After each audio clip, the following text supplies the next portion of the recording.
because she is the one that makes the most sense since you guys don't have sky blue. Alright. We had 4 for a while, so let's see. Tatsushinks, what do you remember of what transpired last week on the session? Okay, obviously I don't know what happened on the lead up to the fight, so I'll go with what I remember. We basically, my character turned up, Hannah. She came in to help with the fight, healing, and helping the group. Then once we had to fight, I'm assuming 3 Titans because that's what someone said last week that they had to fight multiple of. But it didn't. It took most of the session until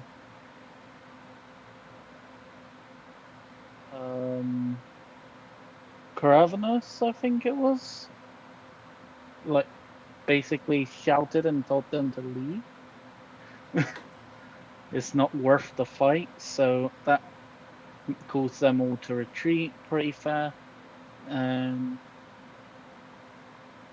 then there was, what was the guy who fell from the sky's name? I didn't really get it. That's Lord Bucket of shit. Am I right, guys? Very true. When he was falling, someone, I think Caravanus caught him, and I then healed him up.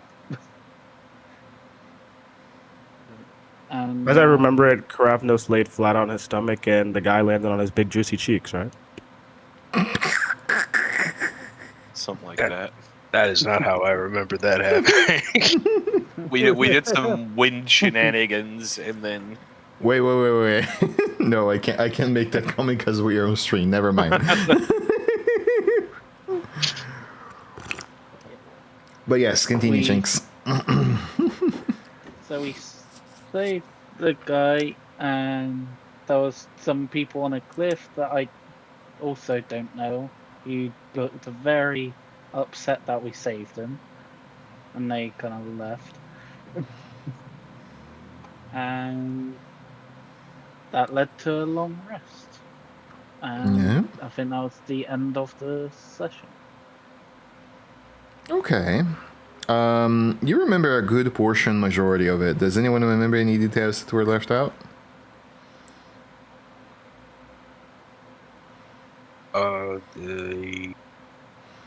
Did you say, I forget if you said who pushed Lord Bucket off the edge? I have my guesses based on the events, but I forget if you mentioned. I'm pretty sure we described that it was Martin. Yeah, that's what bad boy Sergeant crew. Martin. Yeah, he pushed Lord Bucket off the edge. And he was not very pleased to see that you saved him. It's what a healer does. They are bad people most of the time. Oath and all that. That's fair. Oh yeah, and we all want to remember the valiant speech that Karavnos gave in order to that's what I knew there was something. Make the Warforged stand down. I was. Or I will stand on then with those cheeks. I was looking for a gift for that exact thing, but I couldn't figure out why I was looking for it. Oh god. Something. Get out of here, or you will face the storm. This was Karavnos last session. I put it in the meme. Stay away. Hey, it was a good speech. Come on. It was rude if I didn't do that. All right. Yeah, that pretty much checks out. I would say that you guys have the good majority of that sorted out. And you guys take the lighting rail and return to Sharn to take upon duties before heading towards Razor Crag and save Sky Blue. So let's go back to the university vibes. Actually, let's put some Troy ambiance. You should leave the party because I'm with them right now if they haven't left yet. You guys take the lighting rail up in the morning, as it was called upon by the Argont and forgot the captain's name, but the captain. And you guys have the opportunity to go back to Sharn. And Before we head to Sharn, there was people I wanted to talk to in Salvation. what exactly? Klee, Laron, and the what's her name? Choo-choo. Okay. You certainly can talk with them. It's because of the way Lewis was introducing it, and we have a train going, so... yeah, I mean, Kali would certainly be there to talk with you. Who's the other one? I forget the goblin's name. Oh, I don't remember the goblin's name, honestly. Let me check. You keep referring people that are not recurring NPCs from, like, episode 1, episode 2. I'm interested in the characters. I remember. How you're interested in a fucking goblin that sells scrap in a scrapping outpost? Because you're good at your job, that's why. Well, you know what? There are memes about this DM player dynamic that I love, and I've never seen them played out in real time. This is very fulfilling for me. When the note taker is looking at their notes, it's like, yes, random goblin number 3 from 16 sessions ago. I want to go back to him and ask him how his wife is doing. And the DM's like, what the fuck are you talking about? Good Lord. Bellalure, there we go. Bellalure. There. Alright, Lewis, you want to talk with Bellalure, the Goblin Scavenger, in General Item Sale Scrapper of Salvation. You enter to her shop. She is there with her child, enjoying up the comfort of the remainings of her room that was bombarded by Warforged. You enter the shop, you see her there, organizing her scrap into more piles of scrap, taking parts of her house into the scrap pile to sell. What do you want to do? If I remember correctly, when we last spoke, you mentioned that it took you quite some time to transport the goods you scrapped from the waste of the Mournlands back to Sharn. Indeed, young one. That indeed was the case. What if I were to offer a proposition that I could give transport to? Oh, you gotta be shitting me. You gotta be shitting me. I am Are you networking right now? Your business? And a fucking goblin. Yes. I love it. I'm Every copper gain is a copperhead. She looks to you and say, how exactly you would do that? Well, as you have seen, I have my airships that can carry quite the Air cargo. what? Is that a cousin of yours? I mean, it's you can go see it. It's right outside. She goes outside the shop. You would see a magnificent flying airship. She looks at it from top to bottom and say, oh, big scrap pile you got there. It goes over to Sitachia, takes up her hammer and smack it a little bit. Pa, pa, pa. Strong, sturdy scrap. 50 Gallifar for it. I'm not selling it. Looks at it one more time, 70 Gallifar, final offer. No, what I am offering is that instead of paying whoever you're paying to transport your goods to Sharn, I could transport it for a percentage of the sellings.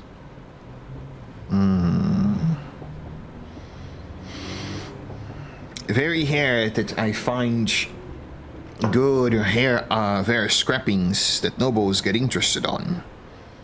But when I do, I feel often already not interested anymore because not fast enough. Lighting rail too expensive.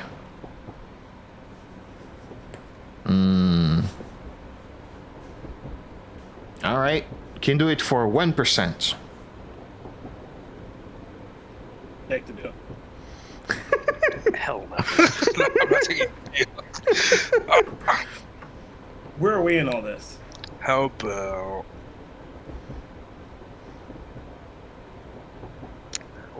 15%, and I don't charge you in the way that the lightning rail does for simply transporting it.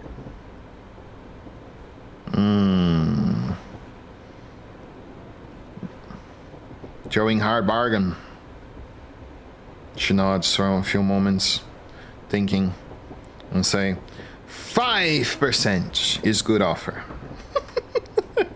That's a great offer.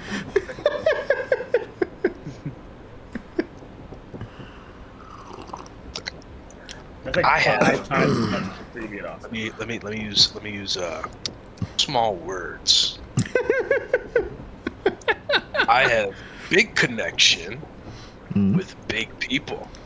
Big pipeline? I can see that fronted booty. Oh God. Connection has 3 syllables. It's not a small word. I know big people buy things quickly.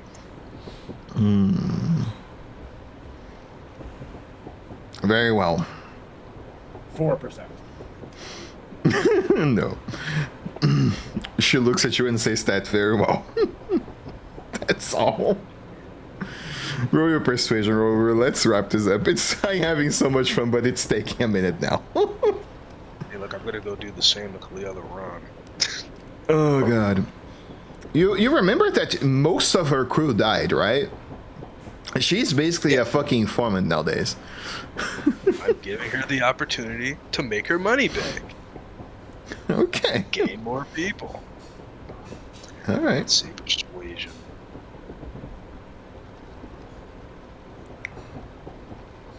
God damn it! Now I can't find it. There we go.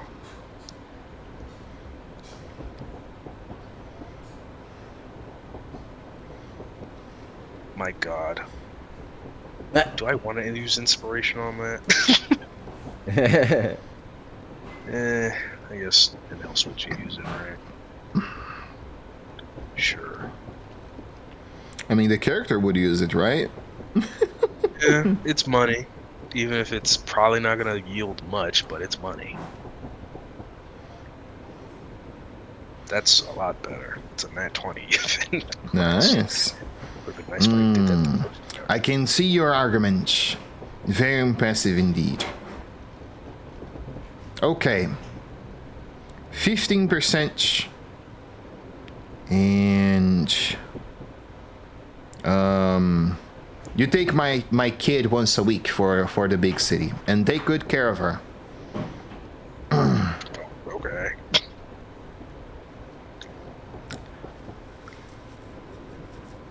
Now a goblin babysitter once a week. Hey, I wasn't expecting that. I mean, you chose to make deal with a fucking goblin. I'm not sure what you expected, but sure. I'm not complaining. You go see Eberron. Then what? I'm gonna use my perfume. She's Big not money. into woman, just saying. It's not about attraction. It's nice to smell good when talking about money. Mm-hmm. All right. I guess we're talking to the Eberron. I see this siege has caused a lot of damages to your business. And if I remember correctly, you had the same issues with Bellalure and transport being an issue.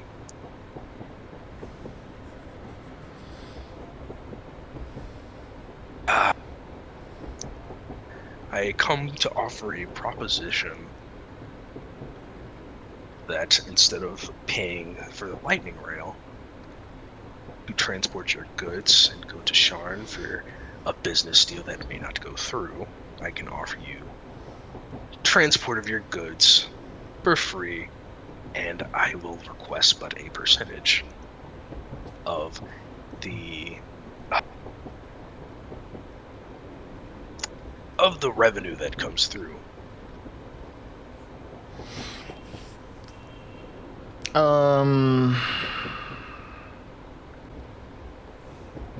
You see that they look to you and say, look, the Greyhounds are basically no more. It's me and one of the other two that survived. Apart from the rats that went away. I normally go to Sharn by myself. I don't really have much in physical material to sell. It's more about information nowadays. Information about the Morninglands pay well to nobles. How is there any guarantee that if I give you the information, you're gonna find the right people even to sell it for?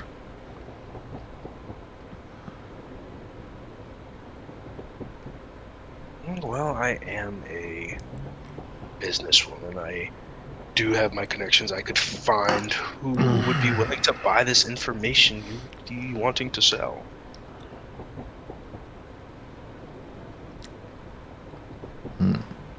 If at all, I could serve as a broker for I could serve as the middleman, per se. If anyone needs information, I could lead them to you and give you more business.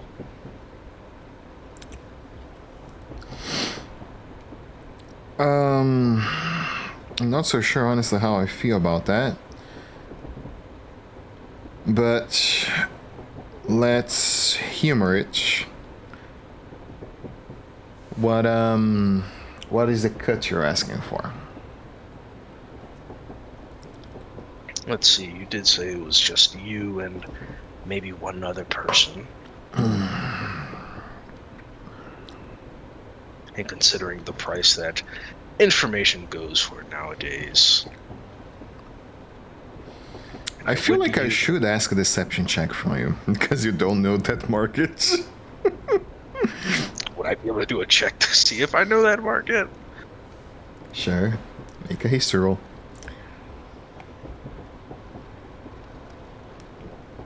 But let's roll. 14, it's not terrible. I know a little something. Yeah, you do note that valuable information on the right time can go for quite a price. Especially now since people are about to enter warfare, so. Let's see, I suppose since you're the one getting the information, and I am purely just finding the people who want it, let's say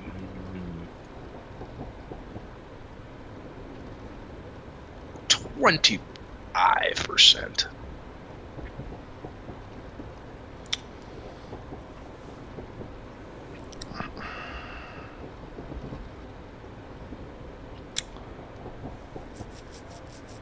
She thinks for a moment, scratches up onto her chin, and say, if you can find the buyer, sure, I will humor you through it. And yeah, she shakes on it. Yippee. Money. Eventual money. Eventual fake fantasy money that you use to buy more fake fantasy things with your character. Exactly. The best part about D&D. Exactly. I'll shake on it. I guess I doubt she does, given the circumstances, but I'll check if Bella has anything she wants to sell in Sharn before I actually go there.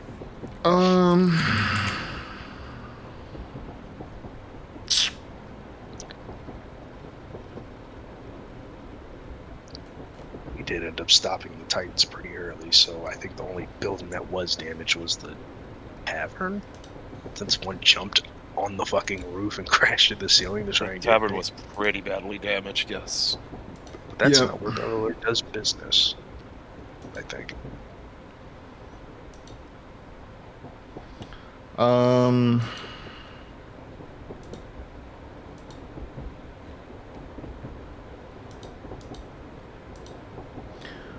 Yeah, she gives you a few old Warforged skeletal models that she has, that she found on the last hunt that you guys did for the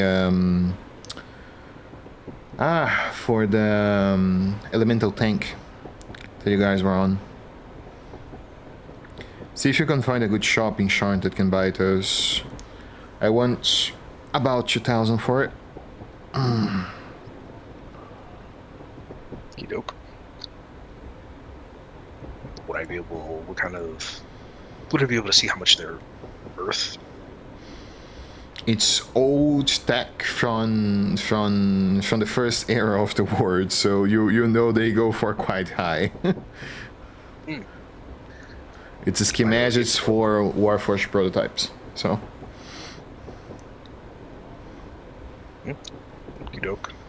Throw that in with the cargo. Well, not throw it, but you know what I mean. You throw it, the pep gets scrapped and destroyed again. What a shame. No. 2,000 gold there, to the bucket. Anyhow, yeah. You have the thing. You guys go on towards your destination, and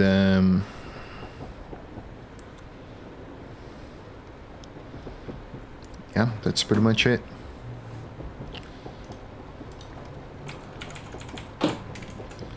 Gloves of healing. I have no idea where this item is from. Rifle saddlebag. More items from the rifle saddlebag. Or if it is just me, but you're being a bit of a robot here. Yeah. Me? Yes. The fuck?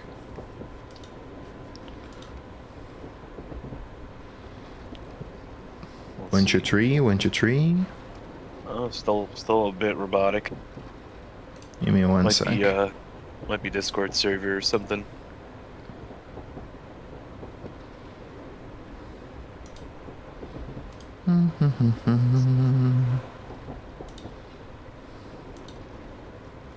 Actually, that hum came through just.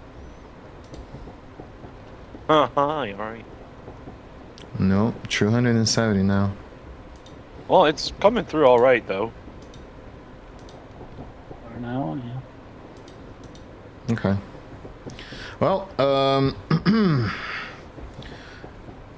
alright. If Lewis finished with all his needs, which we hope to God it's the case, what do you guys want to do now? You take the lightning rail, or anyone has any business within Salvation still?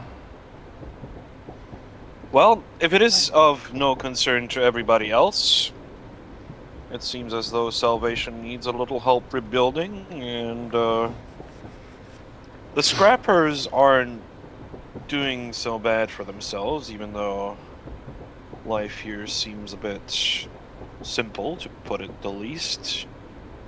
But I believe with the unique opportunity that helping these people repair the outpost could come, I could potentially gain their trust to let me in on a few secrets of their trade. So, as long as nobody's life depends on me being around, I wouldn't mind seeing what coin the Mournland holds. Wait, you're leaving, boss?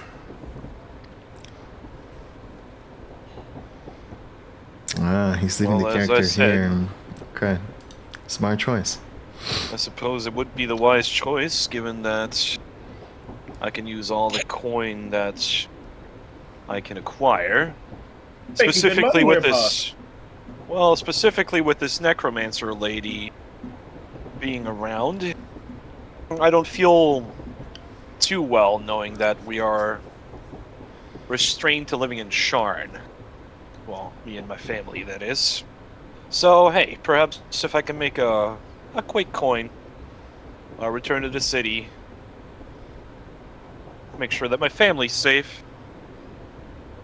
I thought we was a family, pops. Oh, that's adorable. Well, you've certainly grown as good friends, that is for sure. Even though you all have your quirks. But alas, you know that blood is thicker than water, and family always comes first. So if there's any way I can help mine being in danger of being viciously murdered by a necromancer lady, I'd rather take it. Yeah, I wouldn't want to lose my family either. You take care of yourself there, Lucienne. Hey, you too. And if the risk isn't all too insurmountable, I'm sure we'll come along in each other. We'll come along each other in Shard. You said, God bless you.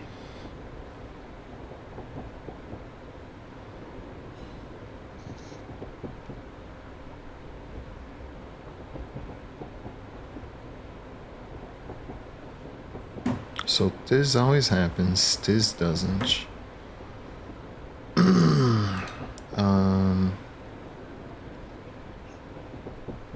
Yeah, I would say it's up to proficiency. So one person gains up to 16 per hit point. It's extra hit points. Right now, you guys have +4 proficiency right now, or +3 still. +4. +4. Okay.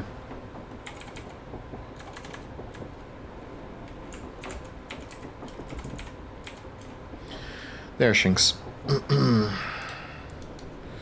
And yeah, I mean, you guys make a return to the lighting rail, take the train without Lucian, and you guys know how the lighting rail goes. You sit about onto the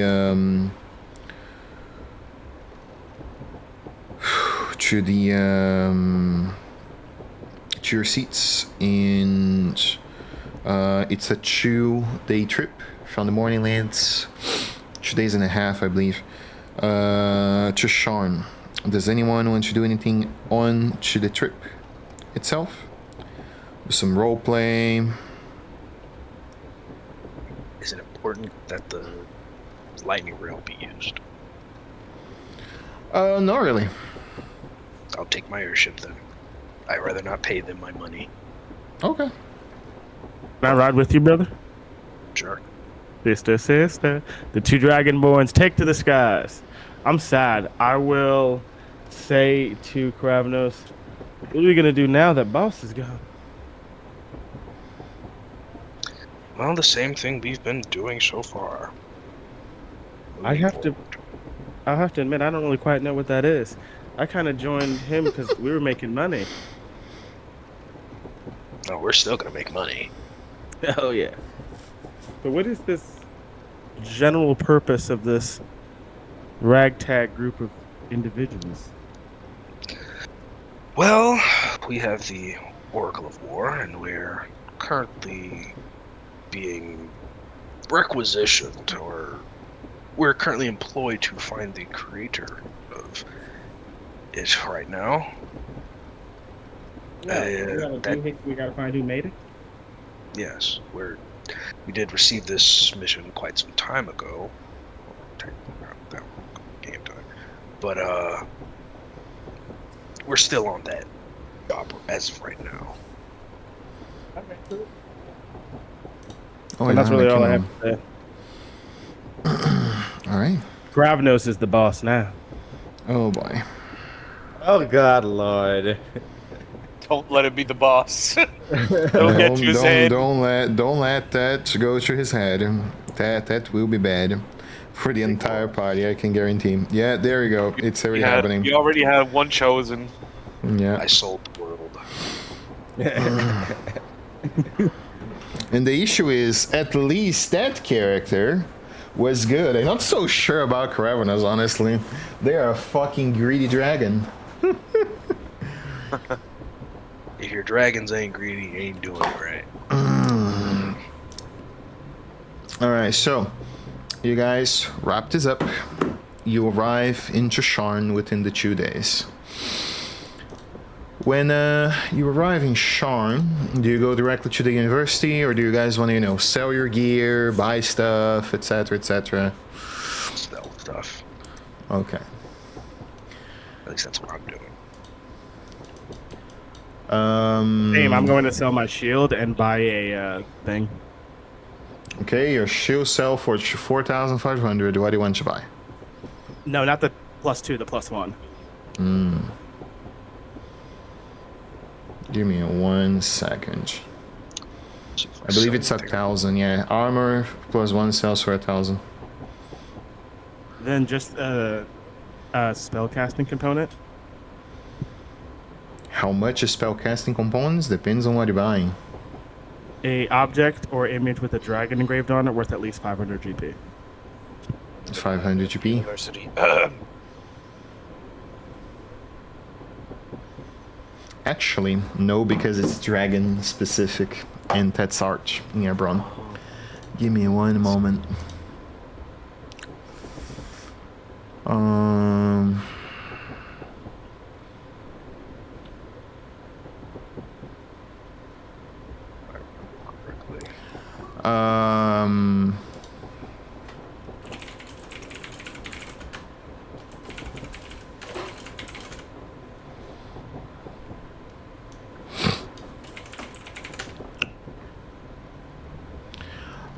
Do you have a preference on the image that you're buying? Sibir, Skyber, or Eberron?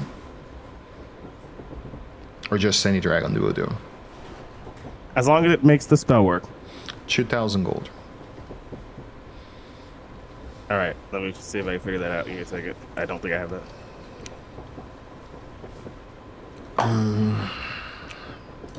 An image of Eberron, the Great Dragon Mother. Goes for 2,000 gold.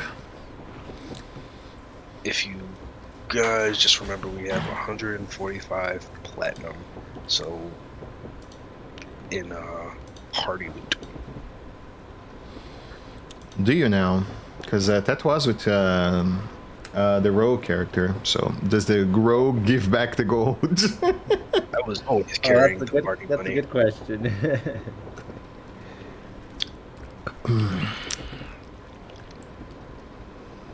At least to my knowledge. You were carrying the party money? That seems wrong. The rogue seems more trustworthy than the greedy dragonborn, just saying. But yeah, if you say you're carrying it, and no one contests it, that's fine. I think I'll probably just buy all the things I said I was going to buy. Well, not all of it, but I'll sell all the things I said I was going to sell. Definitely invest in Goggles of Night, which are Okay. more expensive. Shinx, do you buy the stuff you want to buy, or do you just add the coin? Oh, buy the Gloves of healing, it's a bit extra healing, don't it? Okay. Yeah, So, you can add that. And I honestly have no idea how to add that here. I will see if I can find the item, but I'm pretty confident you will have to add on Beyond and I have to re-import you. Because Graphon Saddlebag items are not available in what I have on Foundry. I'll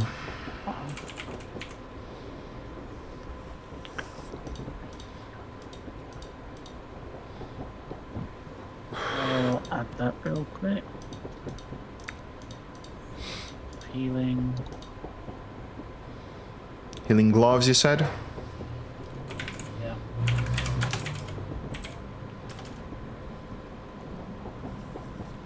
And that's added.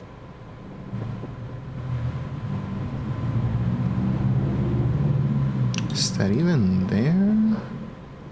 Rifle Saddlebag book, 2024. Yeah, it's there. Okay. I searched the item list and it wasn't there. Healing bolt, gloves of healing. Okay, that's why. It was in the reprinted category. It's there. Is Do it you the want? same case for Dragon's Call?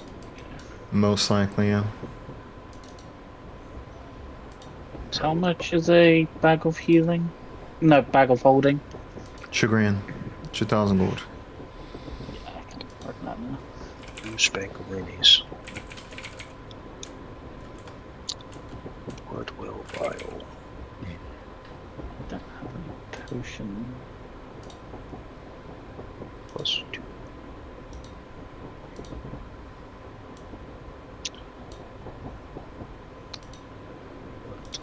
Okay. Add it up.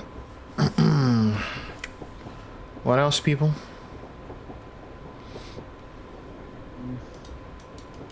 Mrs. Alden, you buy anything for your character? In Salvation, right? Nope, in Sean. Oh, when Sean I'm trying to look. Where was Sean at? Sean is annoying somewhere. Correct, right here. Right here. Okay. Oh, let's see. It's the largest city within Eberron. Alright, let's see. I'm gonna see if I'm gonna look for some special arrows. That's what I'm gonna do. Special arrows, walloping ammunition, seeking ammunition. What are you looking for? Adamantine could be really useful. Adamantine arrows, yeah. Let's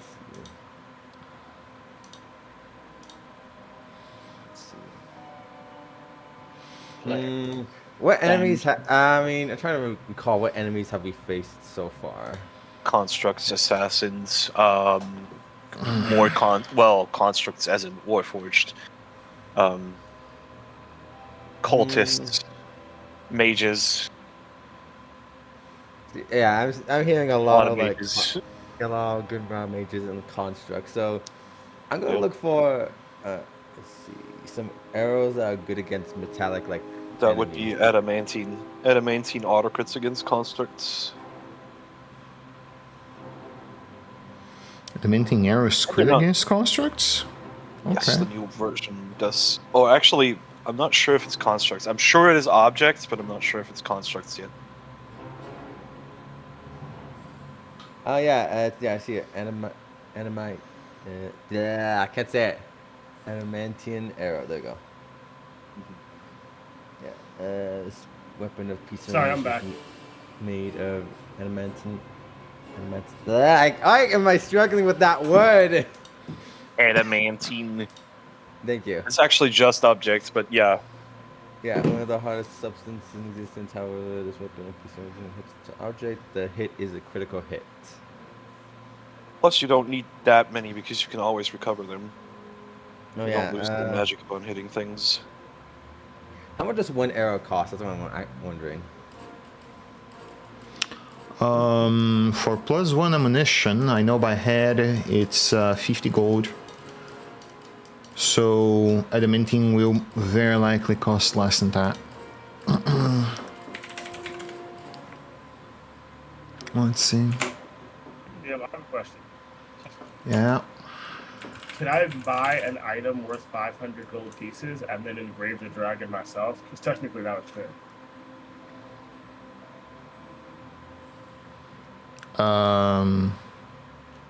You could theoretically. I'm gonna try that. Plot twist, you're not a known artist, so it will never go for 1,000 gold.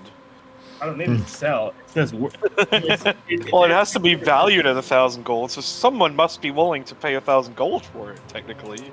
It's first of all, it's 500 gold. Or 500, yeah.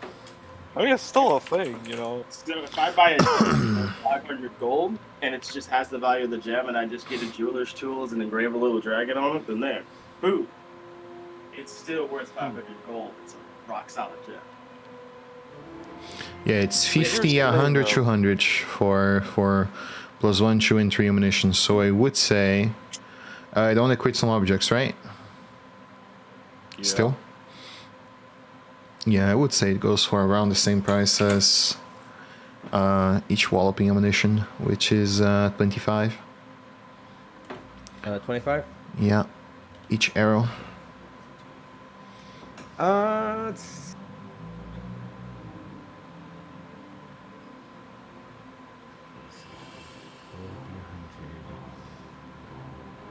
let's see. I'm doing math right now. The one thing about thing. Let's see. Where's my thing at?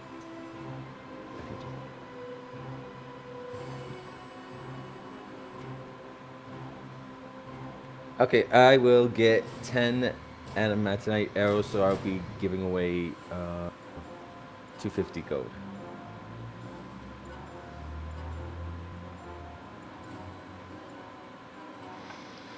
You're gonna buy 2 pieces of it then? You're spending 50 gold, is that correct? Oh no, I said I was getting like 10 adamite. Oh, okay. Yeah, dang So it, I 250 cannot say gold. that word. Yeah, that's what. Cannot. Why am I struggling with that word? You'd almost think they're aluminium Adamantine. arrows. I swear, I'm struggling with this word. I don't know why. There you Why go. am It's there. Next person. Thank you. I'm just Buying. Go ahead. double checking. How much could a potion of growth cost? Just 200. yeah, I'll purchase 2 of those because I've got a couple of ideas. Of it. Is there a downtime activity that I know there's ones that let you get proficiency? For in a you, no, skill? Lewis. Damn.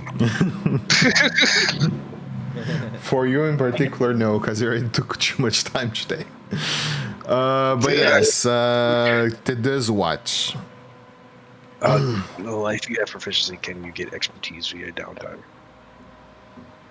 No, you actually already asked me that, and I told you that the only thing that existed on that was on the DMG from the old edition, and that was 600 days worth of downtime. Jesus. Yeah. Skills were not a thing meant to be learned back in 2014 rules. And there is no follow-up on that. So...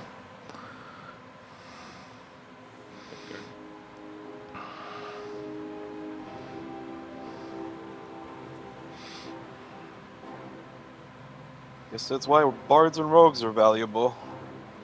yeah.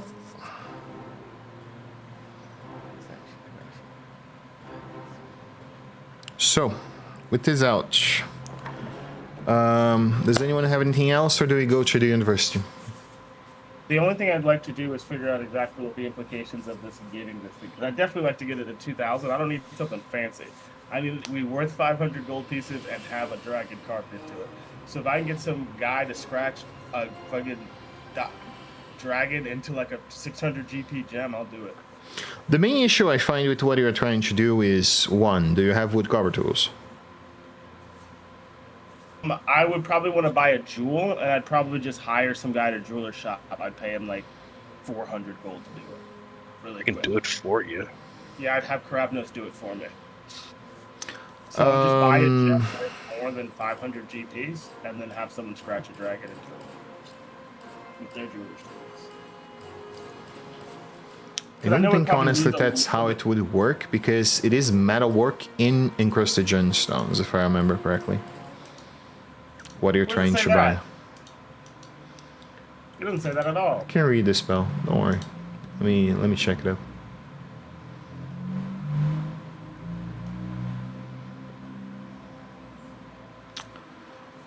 An object with the image of a dragon engraved on it worth at least 500 GP. So you're gonna buy like what? A gemstone? What are you buying?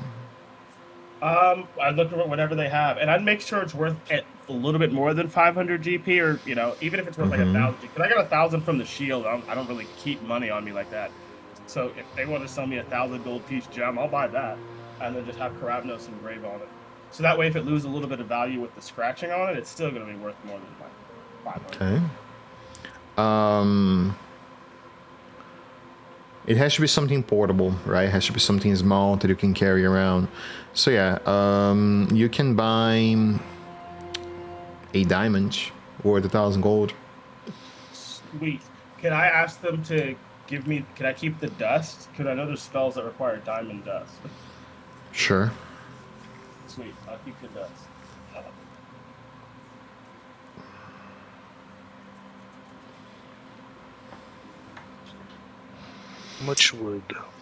How much do like normal perfumes go for? 25 GP, I believe. And I have crafters, that's 20% off of that. Kravnos, when you scratch the dragon into it, make sure to get at least 100 GP worth of dust out of it. I'll try. Thanks, brother. And that's what greater restoration costs, and I'm pretty sure you guys want me to have that. I'll buy 20 gold. It's a long rest process, so you need 4 hours to do that. Yeah, I'll find the time when I can. Because it's interesting how I could use it. Staff of Flowers. You want a Staff of Flowers, the common item? Yeah. 200 GP. One player asked me for one of those items. I remember the top of my head for the price. Okay, yeah. Would there be some kind of bundle for these perfumes if I buy a bunch of them? You can get 5% off if you do a little negotiation with the guy if he's male. Is he? You better walk into that shop backwards, my boy. Yeah. You have to do a little flashing. Oh God. But no. Yes, you can certainly buy the item. Buy 5, get a 6th one. Okay, so that takes that. So I buy 6 for 100. Can I get a price on Perfume of Bewitching? That's the magical version. It is pretty sure it's 100 or 100 something. Yeah, 100 per vial. Would I get a similar kind of thing there? Sure. So 6 normal perfumes. I might not have added the right one. Let's see if this is the right one. No. All right.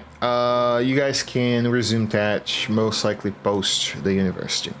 So, back to Magic School music.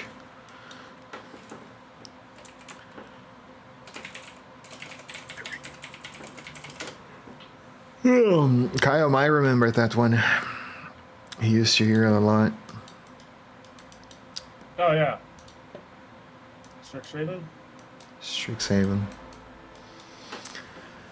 You guys go towards the university and go to your bastion, pass some time there, and eventually you see that the Endless Phoenix summon upon thee via one particular person. Come on, Shalia. Give us that thick and proud get Yankee. Huh? Huh? And Hold on, remember, what? they have to say, what is the name? What is the thing that Lazel says? Kra when at every second phrase. Excuse me, that's Gith Yankee, that's barbaric. I am a Gith Zerai. I will not have it. All right. Yeah, I mean, what should I give you? Should I just give you a description? Yeah, when they enter with the message from the Great Endless Phoenix, what do they see? Physical descriptions, first impressions, Okay. what they carry, how they portray, the usual. All right. So, yeah, I mean, as you kind of enter the room, you see a tall, lean Githzerai woman with like a very athletic frame, and her movement being very economical, like very controlled. She's kind of carrying herself with a stillness that feels almost deliberate. Her skin is like this muted olive yellow, marked by darker freckling and patterned spots like across her face and arms. And then contrasting to that, they have like a neatly tied ponytail, pretty long hair, pretty dark. Her facial features are like this typical flattened nature that the Gith portray. She has amber brown eyes that really seem like rarely unfocused. She wears simple sleeveless robes in this deep red fabric with like black trim, some dark leather accessories like wrappings around the waist. Everything about her seems pretty like practical. Nothing that she wears is like for status. It's more because it makes her work or function better.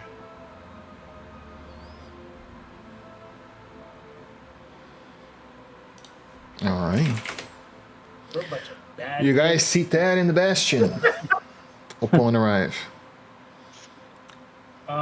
As soon as I see that, I will say, does anyone here speak Draconic? I do. That's I it. don't. Just double I checking. speak to Chronic as well. Oh yeah, I know you Yeah. do. I do not. Does Vashir? No. Sweet. She Then I'll It's also say pretty in limited. Draconic, I will shout out and I glare at them. Slaverkin. Oh boy. Oh boy, indeed.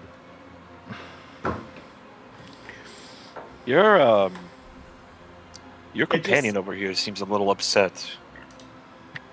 Sounds like a slur if you've never heard one. In Draconic. Yeah, I wouldn't understand it. I'm not one to judge, but Oh, it's giving slur vibe. For sure. I'm not. Yeah, I can. The tone you gave it definitely sounded more like a slur.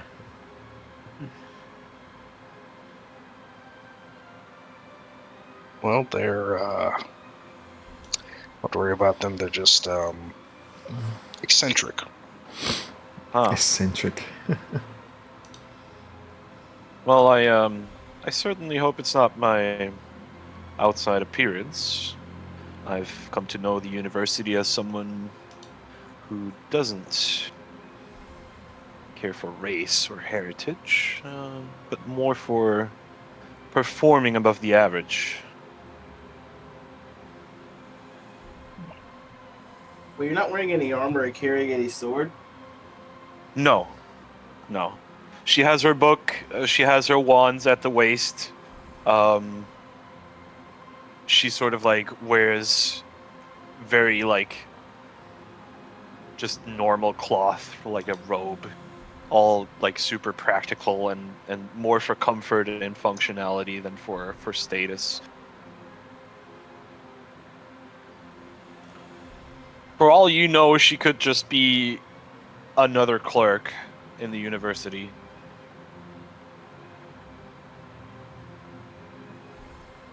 Well, it is quite odd that one would be here in our bastion. Is there anything we can help you with? Oh, well, yes, that must be very odd. Let's see, how do you... Oh, you know the professor. He has instructed me to meet you. The recent reports of your actions have piqued my curiosity. You seem to be attracting instabilities at a reasonable rate for me to further my research. Attracting instabilities. Karavnos, what does this gift speak of? Simplify their tongue. We get into a lot of trouble. Oh. Are they criticizing us? I cannot tell yet. This is all in Draconic, by the way, my bad. Still speaking. Yeah, otherwise I would have reacted.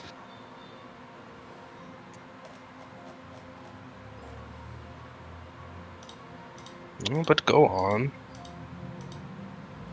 Well, not much to go on about. You seem to be a rather interesting group to follow about, and with you being optimal suspects for research, not in the physical way, of course, but simply by observing, I shall make sure that you can further attract these instabilities and live through them.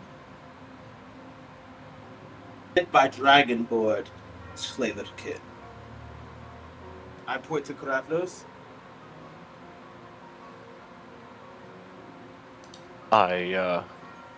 That will not be a problem for you, will I'm not sure what you're asking of me. it?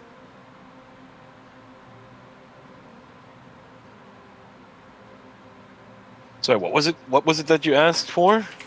I asked if it would be a problem that she, Karavnos, leads us. Oh, well, not at all. As I said, as an associate of the university, I have adapted to their mentality, not seeing people as race or heritage. Have And you abandoned the rest of your kind? no, not necessarily abandoned.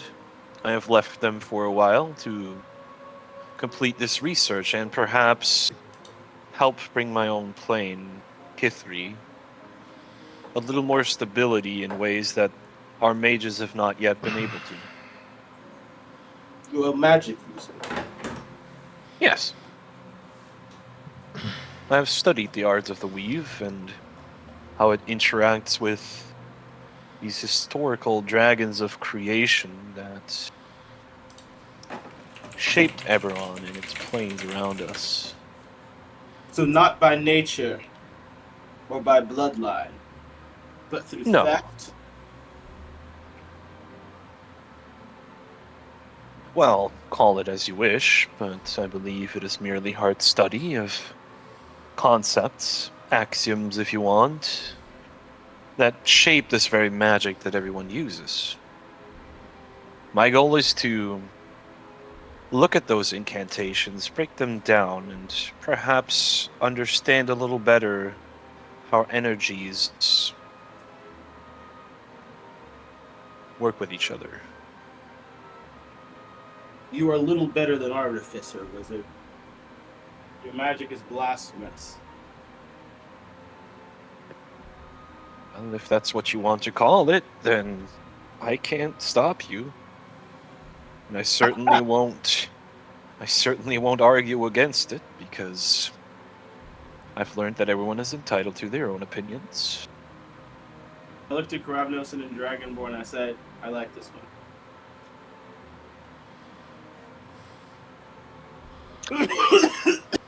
Oh, very well then. I imagine since you'll be traveling with us, you'll be another mouth to feed, but if you can prove yourself useful, you will get your equal share. Well, I certainly hope to get a chance to very soon.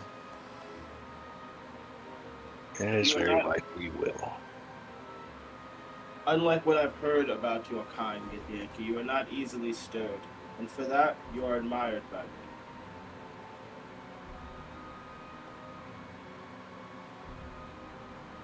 Called her Now- Gith Yankee, now you have to fight.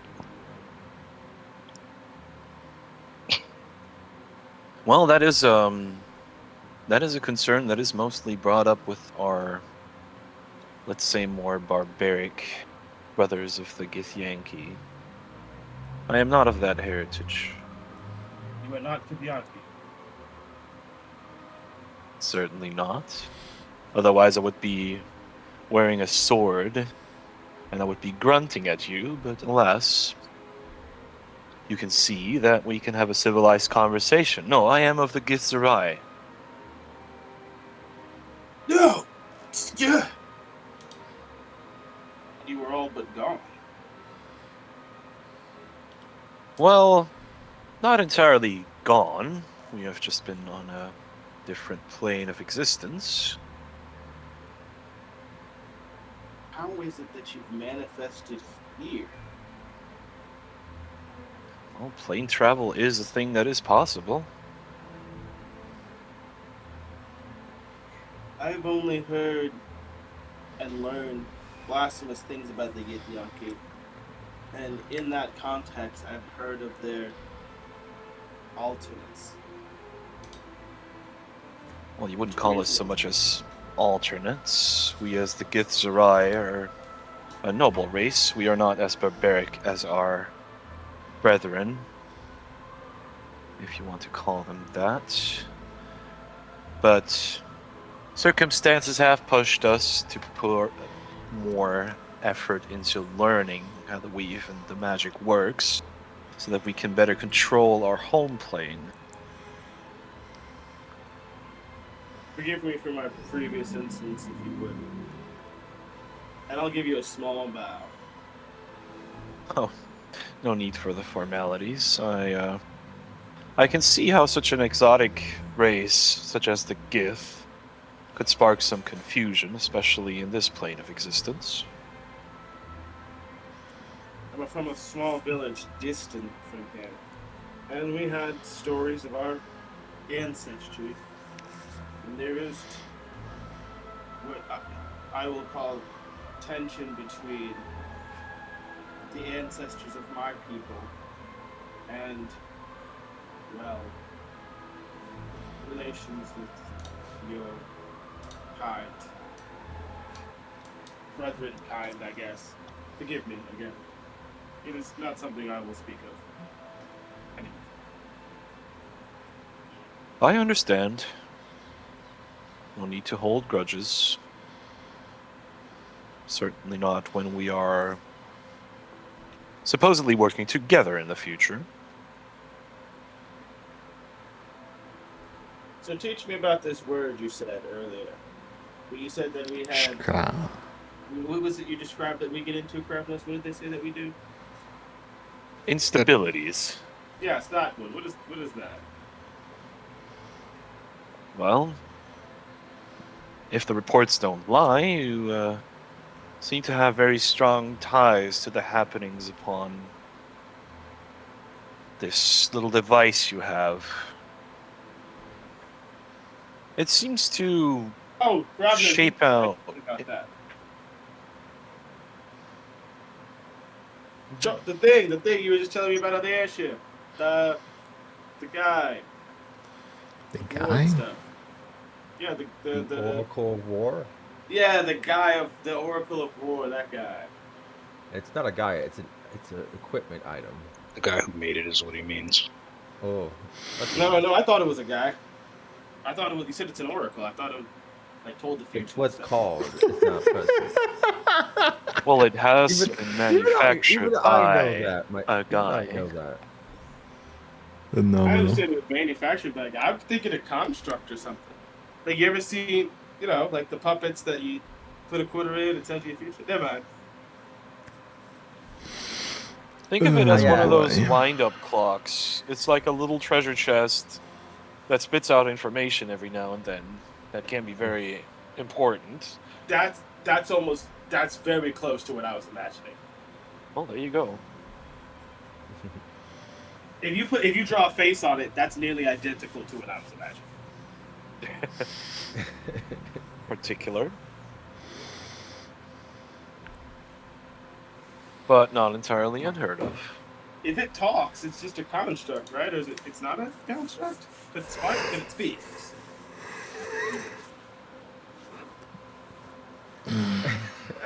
I'm now curious what the hell your intelligence is. It's an 8. Okay, yeah, so you're I'm- dumb as me. Pretty sure it is not sentient.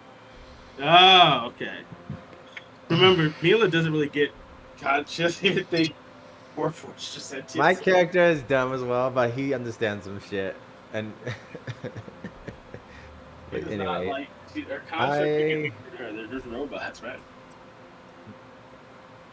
anyway, so you're saying we're due to the item we have, which we cause. You said imbalance. Instabilities, yes. Less so in the literal way, where a space-time continuum sort of breaks, but let's say results haven't been the expected outcome. Time out. Go back a couple words. You said space time, and then you sneezed. What the hell are you talking Continuum. about? Gesundheit. I think I understand what you mean. Don't mind the other Dragonborn. No, I But yes, please understand. continue. I'm gonna walk away. This guy's over here talking about nonsense, brother. Well, wouldn't want to give the poor lady a headache. Alas, I've heard you've come back from the Moorland, We have. so you must be exhausted. I would like to get a good fresh air from the instead of that dusty wind. Understandable.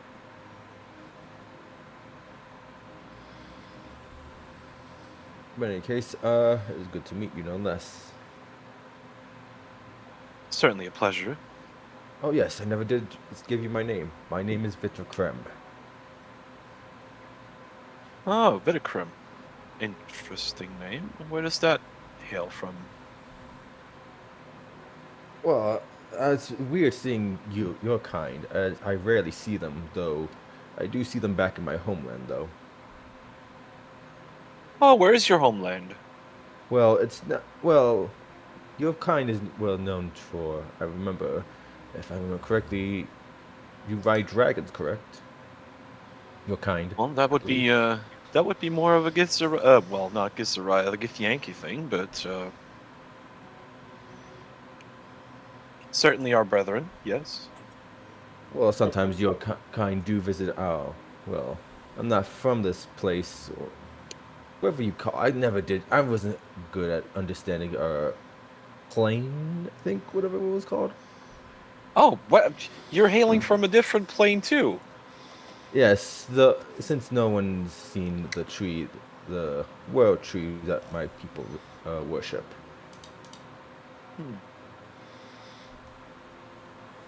But nonetheless, sometimes your kind come and worn-out dragons, those who have lived long, come to the last place to rest near the great tree. Hence why I know so bit about Draconic, due to the elder dragons they left to let them have their peace in a way. I will speak up So- and be like, they're not the dragon riders that you've met. These are an adjacent race to them, similar but not the same. You could say that, yes. But But yes, based on your explanation, that must mean you're from Lemania, the Twilight Forest. I don't even. Sorry, like I said, I'm not that smart. I don't even know Giant, since I mostly played with the dragons and learned from them a bit. Oh, that is a bummer. No, it's fine. As long as I was once, though, no less. But either way, I am still. I do get confused with your kind, since what my dragonborn friend said. I can never tell the difference. Apologies, nonetheless. Well, don't be confused. Race doesn't really matter in my ways of acting or not. I just I- judge people by their actions and character, nonetheless. Well, then I'm sure we'll get along just fine. My name is Right, Vashir, by the way. A pleasure. As I finish talking with her, I will going to find a high place to embrace the wind.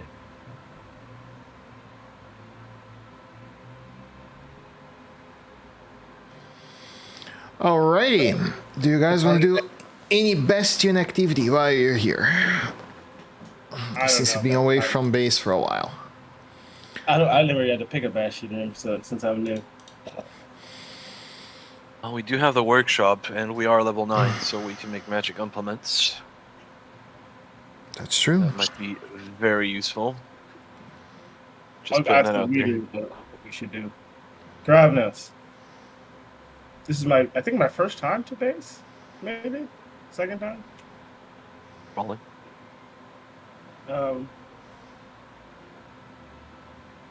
What do you think the best options for this place is to produce resources? Let's see, workshop. Oh, if I may make a suggestion, if the professor allows the expansion of this place, perhaps we could see if there's any teleport circles around. And if it isn't, then might I suggest building one in here? I think that at this point it's a bit of a time to experience it, especially if I'm going to be staying here. I think that the perfect thing, would be a greenhouse.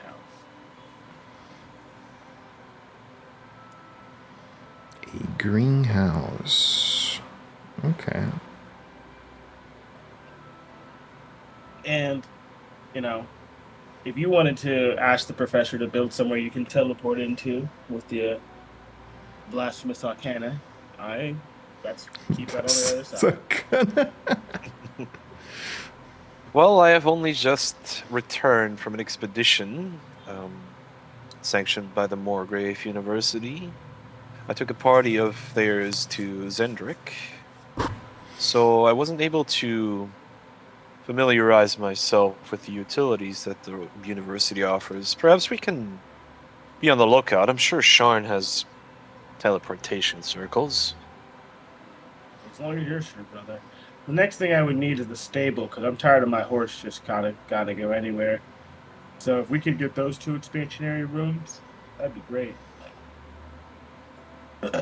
Oh yeah, and if I could have I don't know, if I had to say exactly what I'd want, maybe something like roomy bedroom, cramped parlor, something like that. All right. Well, you guys reach level 9. You can also expand the slots of the bastion that you guys have. I'd like to know That the does cost condition of money, my, though. my egg. You check up on the egg, and you notice that it's warm. It's well kept, and yeah, I mean, you believe that if you give it a few weeks, you know, under maybe the heart of an oven, under watch, you might get it. All right, and I'll make sure it's good and warm. Be ready for that day. I really hope you don't use that thing in battle, because I will kill it. Oh no, I'm not. I'm probably gonna raise until it's adult. Then I can. But until then, it's gonna be like an infant for a good amount of years. So yeah. Okay. Let me know when I have gotten my spellcasting out. In your spellcasting, what? Oh, I'm talking to Krabnos, I guess. Oh. I'm asking him to let me know when he's done carving that into my gem. I will, don't worry. Thanks, sister. I mean, you guys realistically do have the time, so you can do it now if you wish. Yeah. I have a question regarding.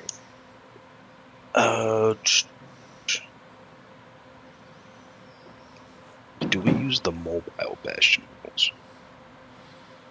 Not to my knowledge, no. Oh. Yeah, Eberron has. Would need a very large vessel for you guys to have a mobile ship, and our ship doesn't fit that build, so. Could put it in a lightning rail if you can afford one. Could. You certainly could, but I actually went through featuring the price of that, and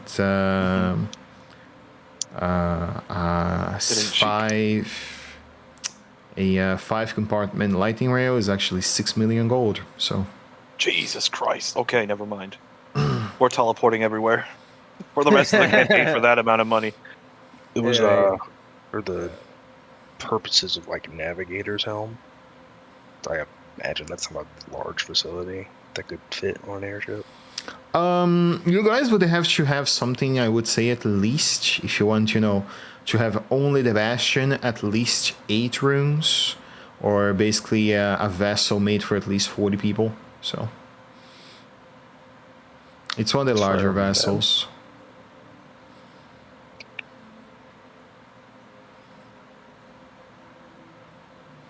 Because right now you guys can do 5 because you're level 9, I believe. It starts with 4, go to 5, and then go to 6 on higher levels. Oh, I believe. could be.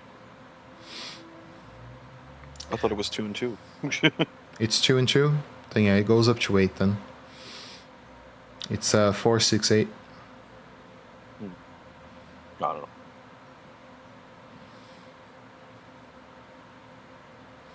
But if we have that many rooms, teleportation circle might be really nice. Yeah, at level 9, I know you guys can expand a quarter. That is 5,000 gold to build a medium-sized quarter. And you guys can just put the teleportation circle in. You can always go back to Sharn easy way. And you don't have to be a spellcaster, you simply know the spell.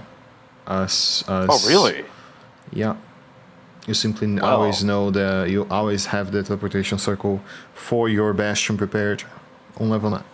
Oh. That's pretty cool. It's part of the feature of the room.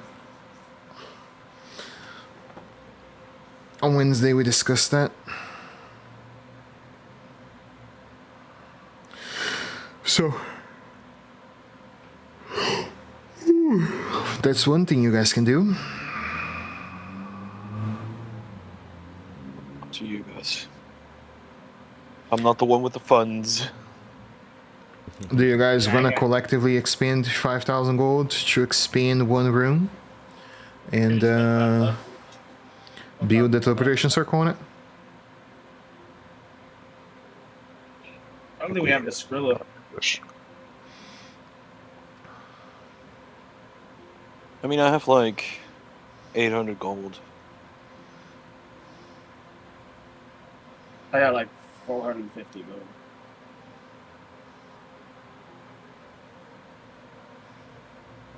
Up to you.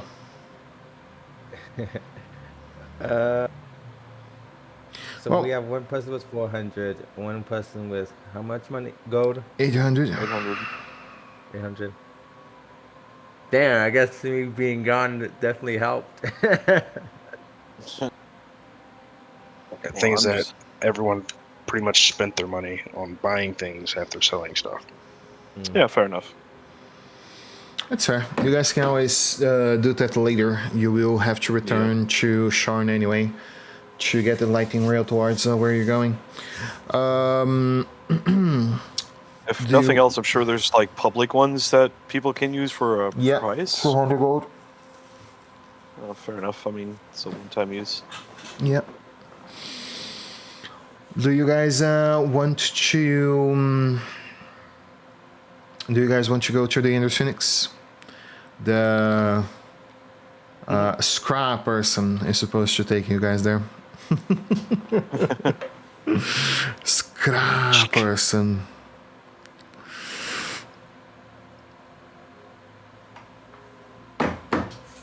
No contests. All right.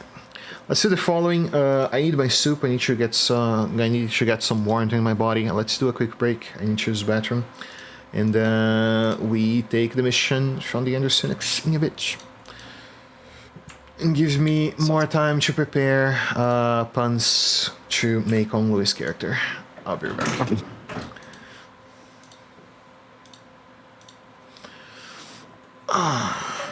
Yoop, yoop.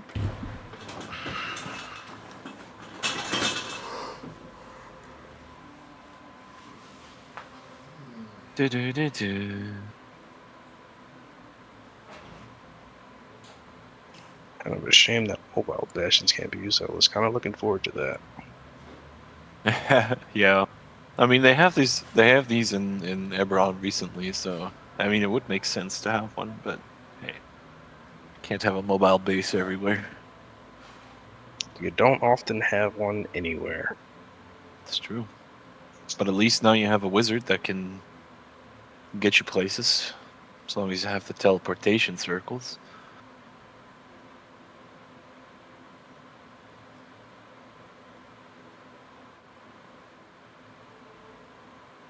That being said, the moment I find one, I'm gonna buy some rare inks.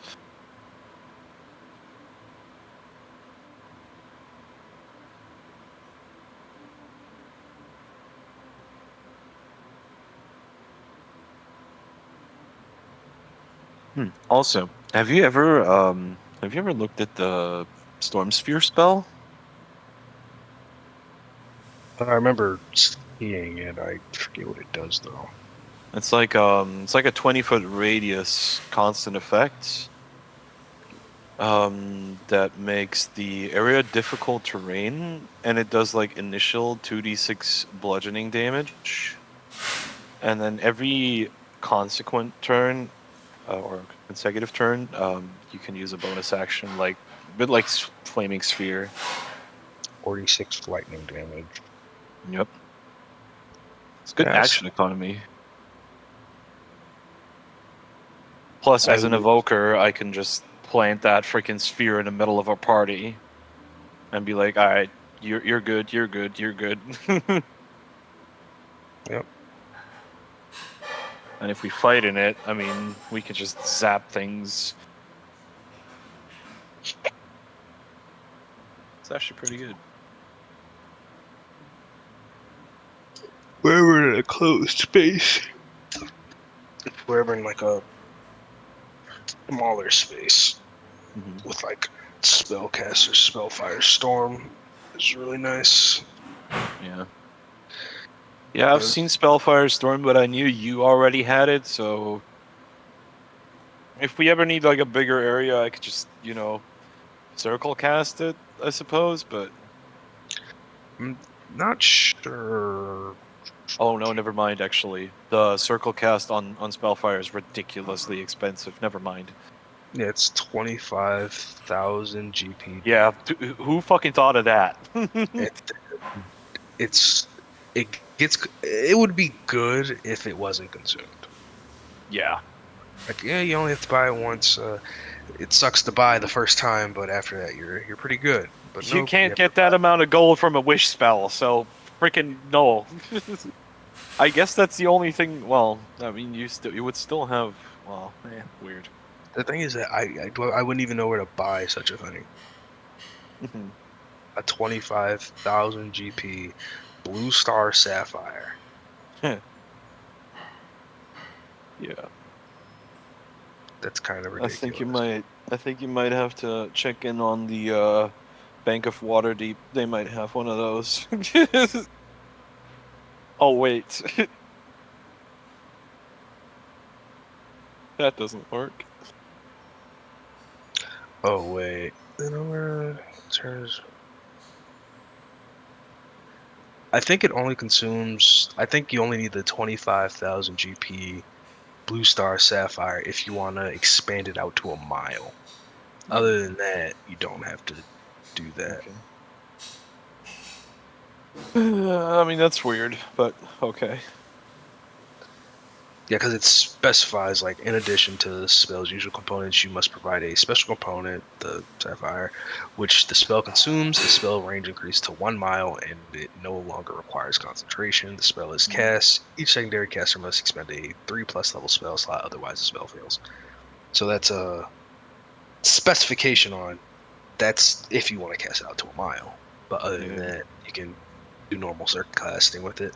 Like 1 to 3, just one secondary caster increases it to a 40-foot radius, which is an 80-foot diameter, which is pretty fucking big. That's pretty good. Or you can make it last an hour. Huh. If we have 4 people, which 4 other people that cast, let's see, that's you, the druid, the other druid. Damn, we only have 3 people. 3 Everyone other can use a casters. magic action. You don't necessarily. Oh no, never mind. You have to expend a spell slot, right? Doesn't say. Oh, okay, weird. At least not in since this has its own specific circle casting rules that it specifies. Well. It doesn't say that the casters have to. I know the general rule for like expanding an area of effect is that the caster has to give up a spell slot, but I'm not sure if that still applies if the spell itself has its own specific rules, and it doesn't say. Weird. It's a Oh new well. thing, so Yeah. some leniency until they decide to flesh it out a bit more. I mean, the idea itself is pretty good, like extending a spell duration and stuff like that. Yeah, I think it gives you something else to do. Like if one caster has a really good spell, but it could be better, and you don't really have anything to do on your turn because all your spells stink for the situation you're in, then you could at least do something. It's like, oh no, very true. You have all spells that only affect humanoids, and you're going against a bunch of undead, but another caster they're playing a cleric. Oh no, my fireball is currently not being useful, said no wizard ever. You could always be fighting Navernus, you know. Oh no, my cone of cold is usually not being useful.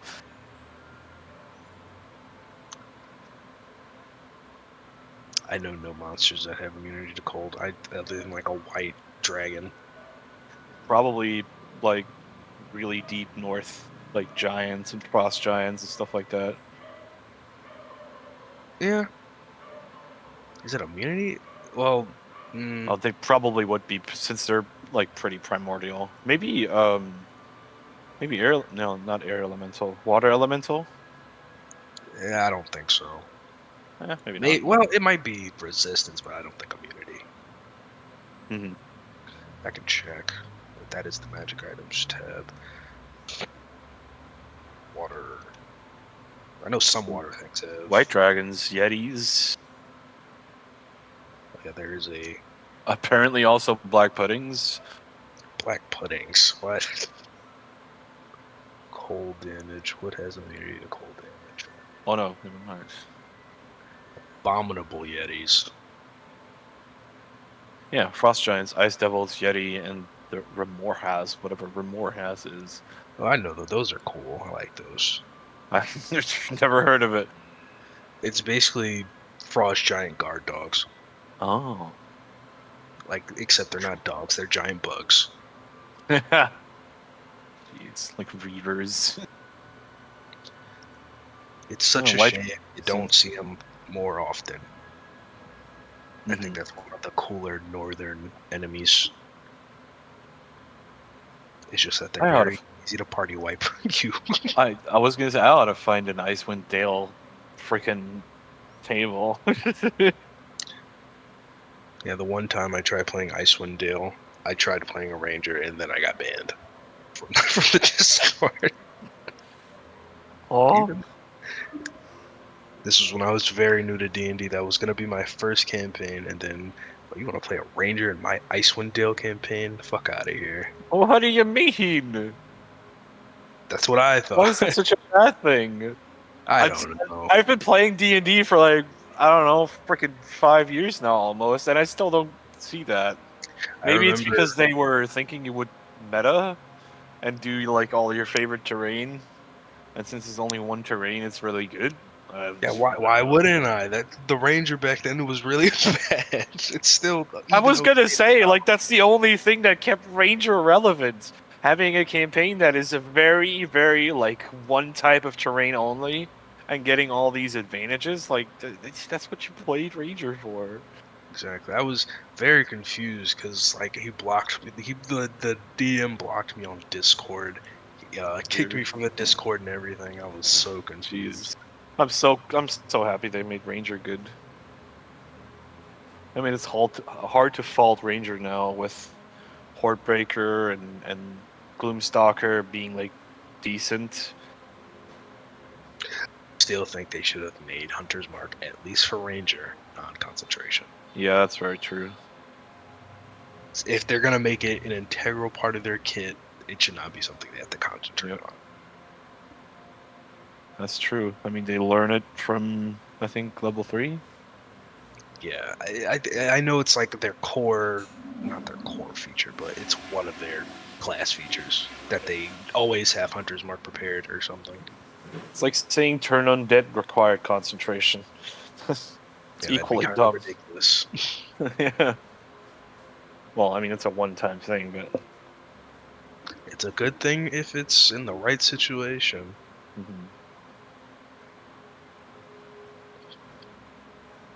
It's just such a shame that all the good undead you want to turn have turn immunity.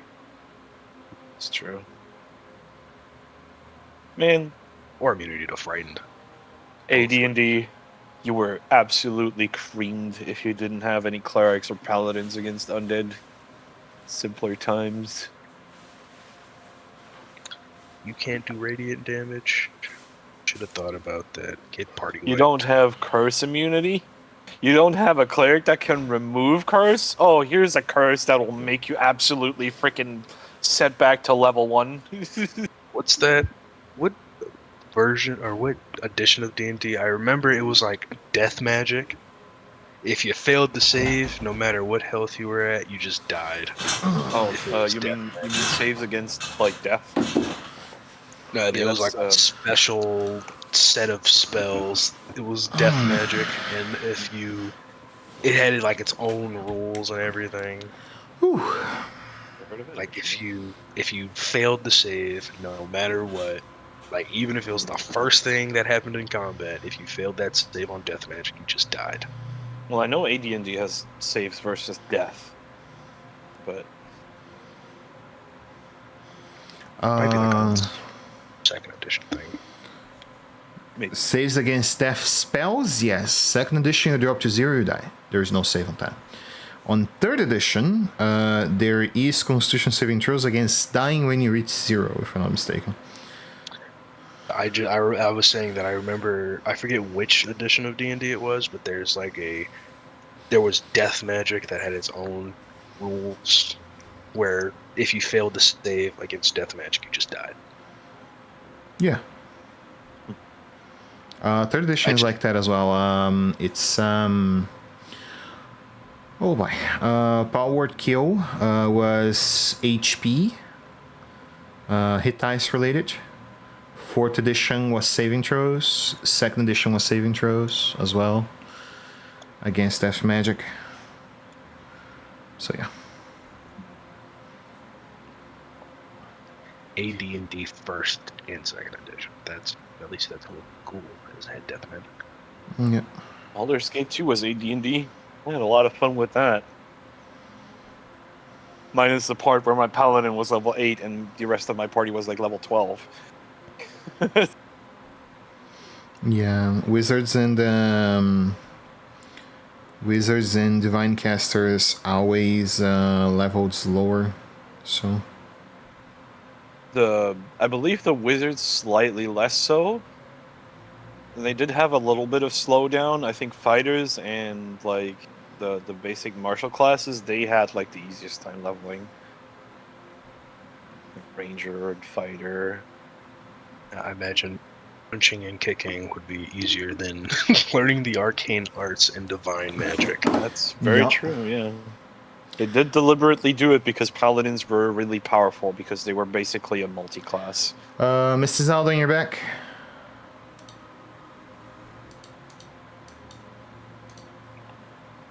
Nope, he is not. I'm here. Yep. I'm here. Yes. Okay, cool. Yep. Let's go over it then. I can eat in a bit.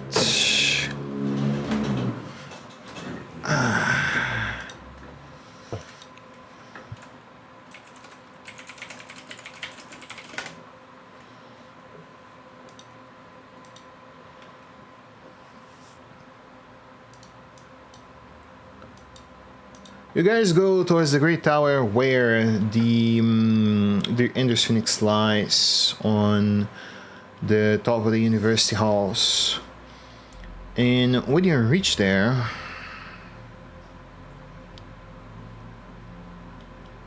you see that the Ender's Phoenix summon upon thee once more.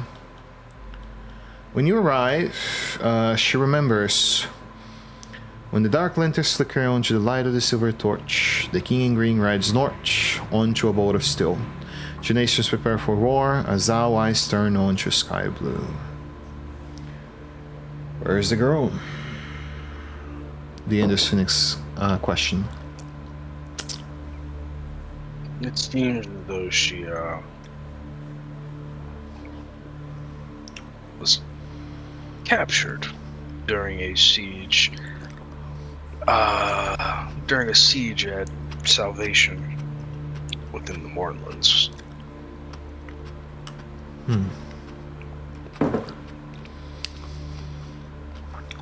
Why did you not go after her?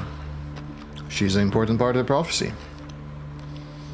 Indeed, but if we were to go after her in the shape we were in at the moment, we would have perished, as we were in very poor conditions at the time.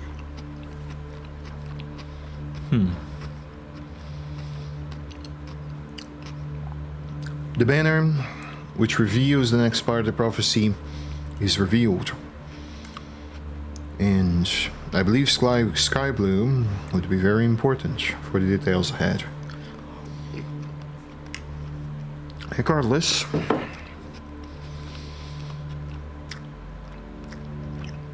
there is one thing that you should do. You see that the Ender's Phoenix uses her magic and unfolds a parchment in front of you and says, The king will be hiding towards Tarn in the Excelsior. His personal military lightning rail that is designed to hold him, his entourage, and a few friends of his for terms and negotiations. There is no confirmation that the actual king will be there, but I do believe if that is the case, or whatever political friends he has there, will be targeted by the Tranish kingdom. As such, I would count with you for 2 tasks in this mission. Secure and guarantee the safety of everyone from Breadland that is within the Lightest Lantern Rail, and secure a document that may reveal the plans that Breadland has for terms with Tarn. The details of this document may be in the king's possession if he is there himself, or a liege lord of his trust. You will be able to identify the liege lord as you did to what's the name of the lady that you guys met at the military ball? I forgot her name. Which one? The noble lady or the? Yeah, the noble lady that you guys found was within the king's council.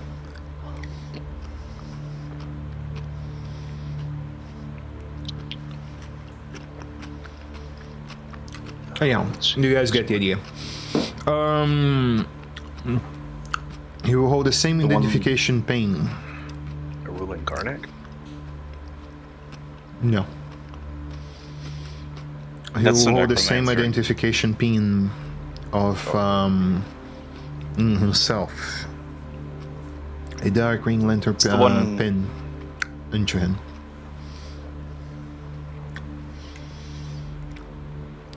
That should make it easy to identify should you keep your eyes out. Finally, less important details. Would we dispatch any threats found within the area and guarantee that the Excelsior arrives safely on towards Tarn? Any questions? How do we get on to this? Will be handled. As soon as you exit here, you will be there.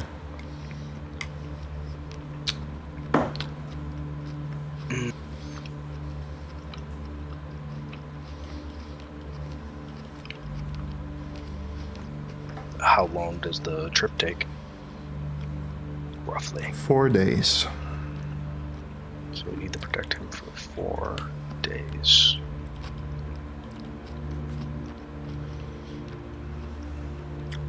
The goal is to keep. We're just doing an escort mission here, boss.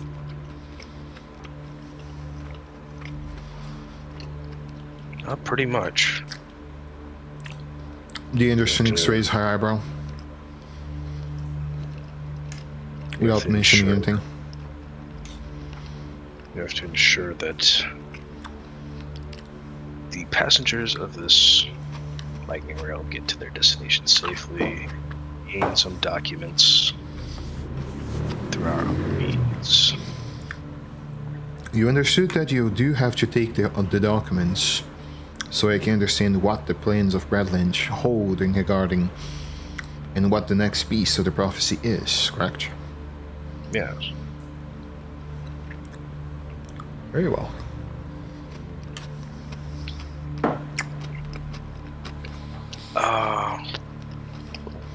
I hope that when you finish this task, whatever it may be,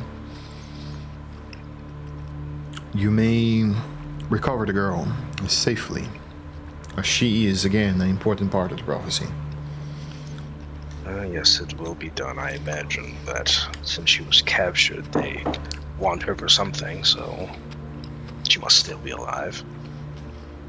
Very well. How long do we have until this lightning rail arrives?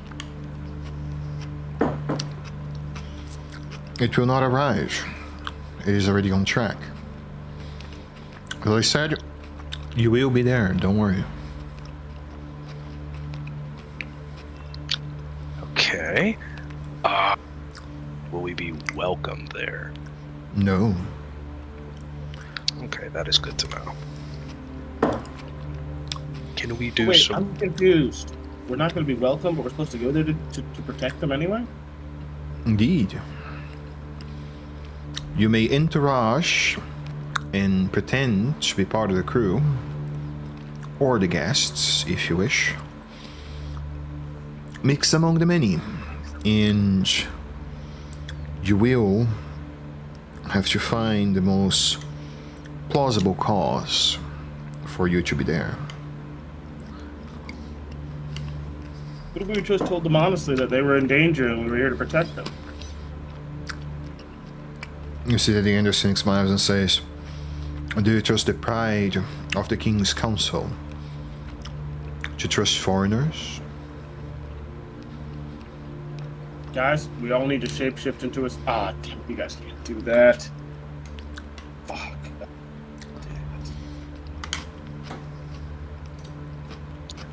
Well, Raise the hands. How many people here have some means of transforming into something inconspicuous? I don't. Wizard lady? I don't. I can make myself invisible, but that's about it. That's starting somewhere. What The about Excelsior holds an armory, which not only weapons, but also a vault. Another possibility of where you'll find the documents is inside the vault itself. You see that she points towards the lower inch of the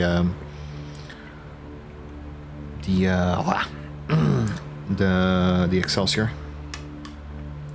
Okay, I imagine since we're being can I assume we're being teleported there? Yep. Okay. So I imagine since we're being teleported there, the lightning rail doesn't have any wards against conjuration. Are there any wards upon this lightning rail that I should be aware of?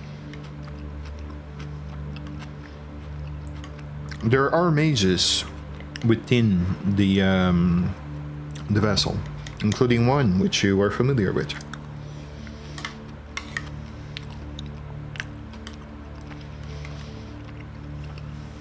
Okay. And I imagine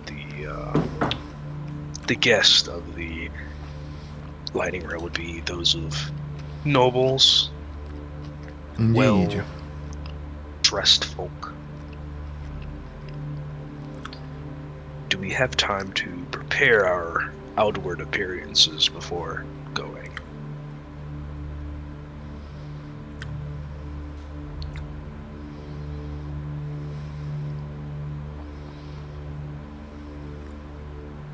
Or is it more of a go now or don't go at all kind of thing?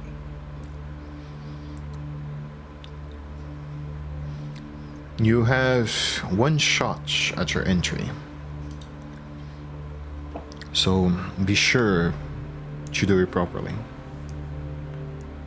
Yes, I get that. I just wanted to know that do we have time to prepare for this one shot, or is it You do. that we have? Okay, great. I believe we should use that time to better disguise ourselves to better fit among the peoples. Nobility? Well, they could be the nobility, the workers of The the military Lightning Rail. folk, the workers, yeah. There's plenty of things you guys can pass by. Somebody gave me incense long time. I don't remember how much I got.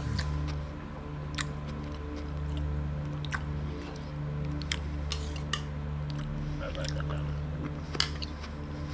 Well, I can make myself look like a noble well enough. I do have my shift weave that contains fine clothes.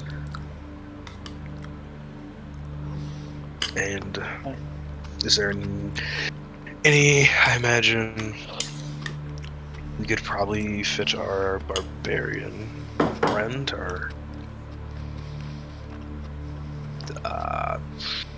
in a guard's outfit if he is so willing. Garments will be provided for you for the ones matching currently the nobility of Breadland. Oh, we're gonna get outfits? Indeed. We have soldier Swag. outfits, cooking outfits, and waitress outfits available. And one noble impersonation with name and details that can also I'll be take a used. soldier outfit.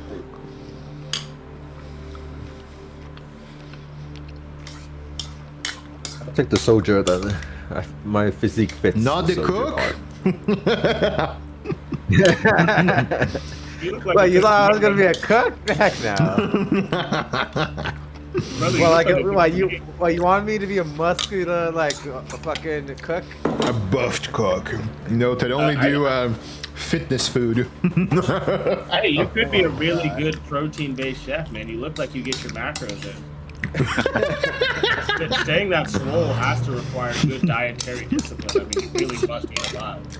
Cosplaying Chef Rush, a dude from the YouTubes. That's what I was gonna think of too. Yeah, chef outfit for him, and make it tight. Nobody buys the chef.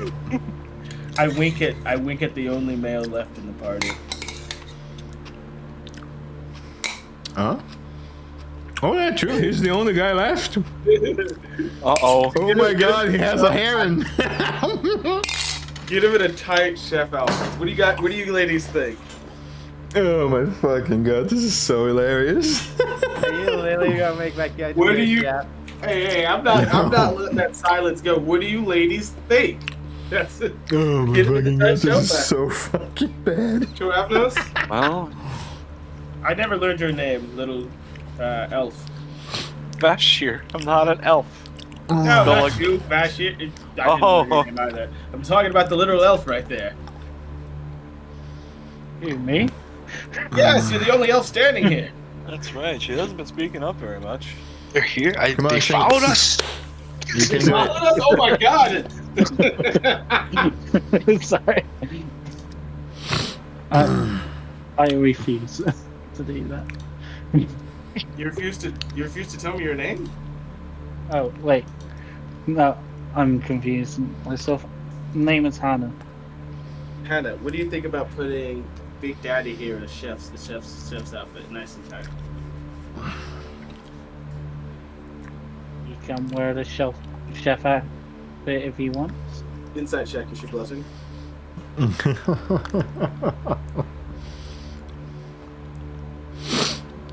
No. Damn it! All right, I guess I don't see. What about you? What did you say your name was? Vashnir? Bashir.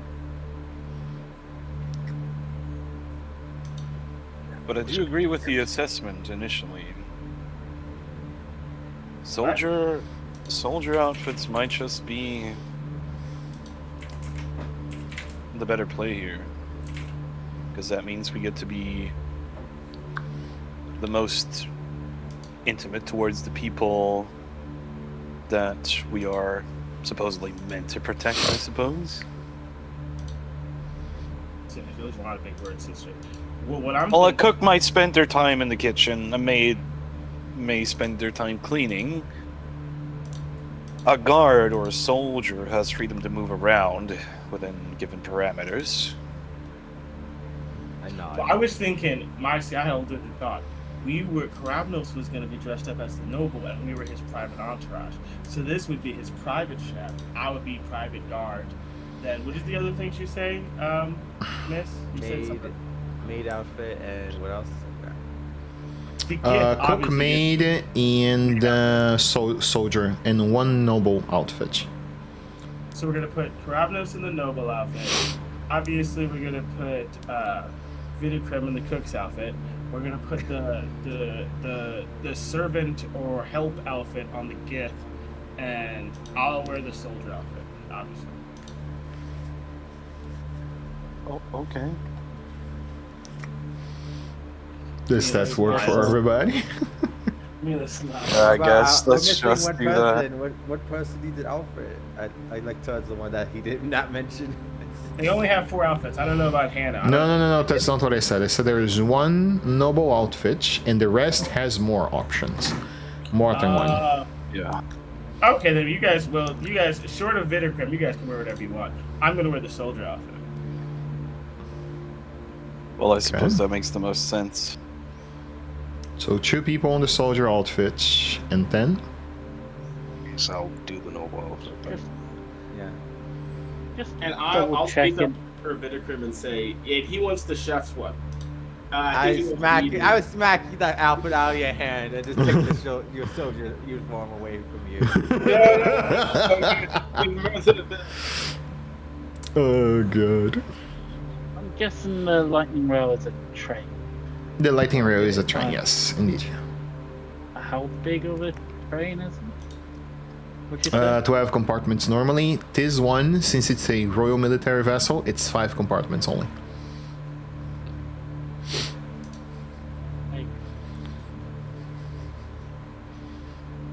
Just trying to think of I could wear for it. I mean, I could just. I don't know. I'm trying to think. Good. Take your time, dude. You're good. Take your time. Comes if we would this be a location or would this be an event where a mask is appropriate? No, Oh, plain faces.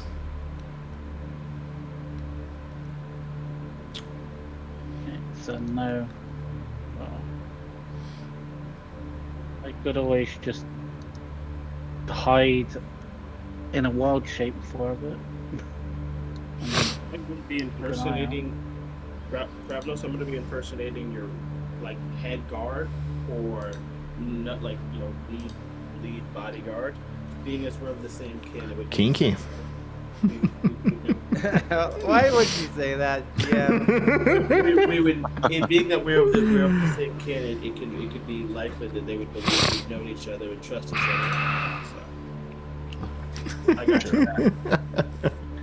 Even though I've only recently come to take a liking to you. He's a guardian. But also head. so we have 2 soldiers. Who's the other one? Oh, Viddercrim, yeah, I'm sorry. What is everyone else doing? So that I can get the story straight and fast. Yeah.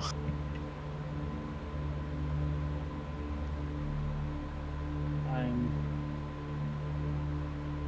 Because Zari wields no weapons, how would they be a guard? Magic? That's a good answer to everything, for sure. Yeah.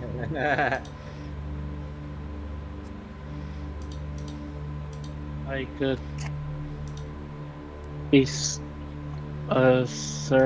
them drinks over and over, making sure that Hannibal dresses the help then. Very good.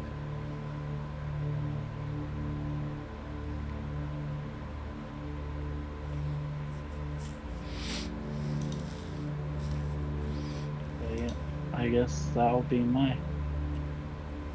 Okay, so we have 1 noble, 2 guards, and 1 servant. Still What waiting is on best- Bashir. Yeah, does Bashir I'm want gonna to be listen. a 3rd guard, a cook, or a 2nd servant? What do you mean third guard? I'm a little confused as As well. far as Mrs. As far as I have now recalled, Farkas does the noble thing. Mila does. Who's Farkas? Sorry. Who is Farkas? This Farkas, I'm not sure. It seems like In an my asshole ass. by the name. Is that a slur?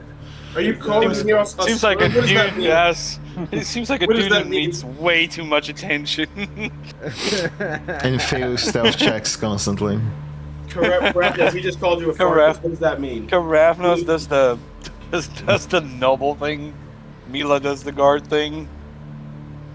I am doing the guard thing, and well, Vader can also do the guard thing. Hana's doing like the servant thing. A Yes, 3 servant guards, thing, 1 huh? servant, and 1 noble.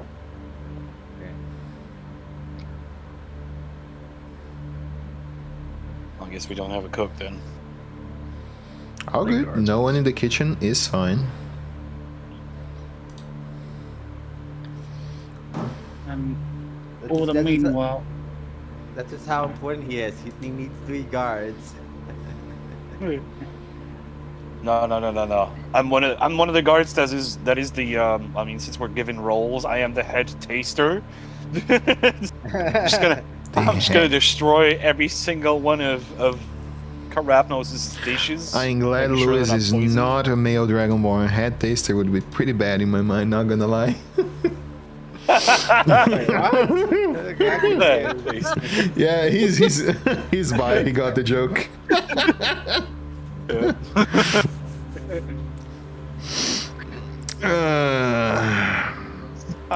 all the meanwhile, I'll have a familiar out keeping watch of or anything that might come after us. I can just set one outside the train and have them follow if it's not that fast. As fast as I think it is. I mean,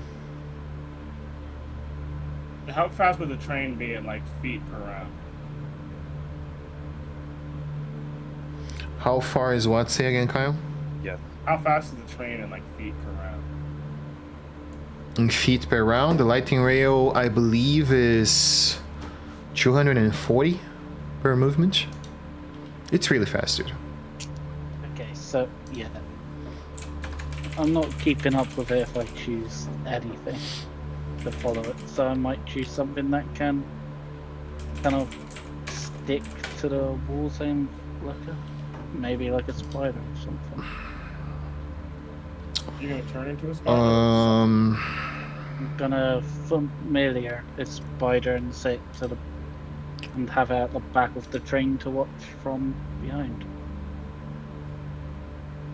So we have eyes behind and I know where it is. That 30 sounds like a miles good per idea. hour. Are you an arcanist as well? I thought you were a cleric. What I druid? thought you come out of the church. Duh. Right. So yeah, around what I said. It does 260 feet per 6 seconds. So yeah. So it's I'll really have- fucking fast. I'm gonna check for what has good eyesight. Click for a familiar.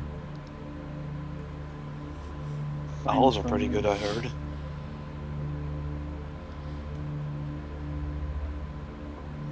Fish would very much stand out.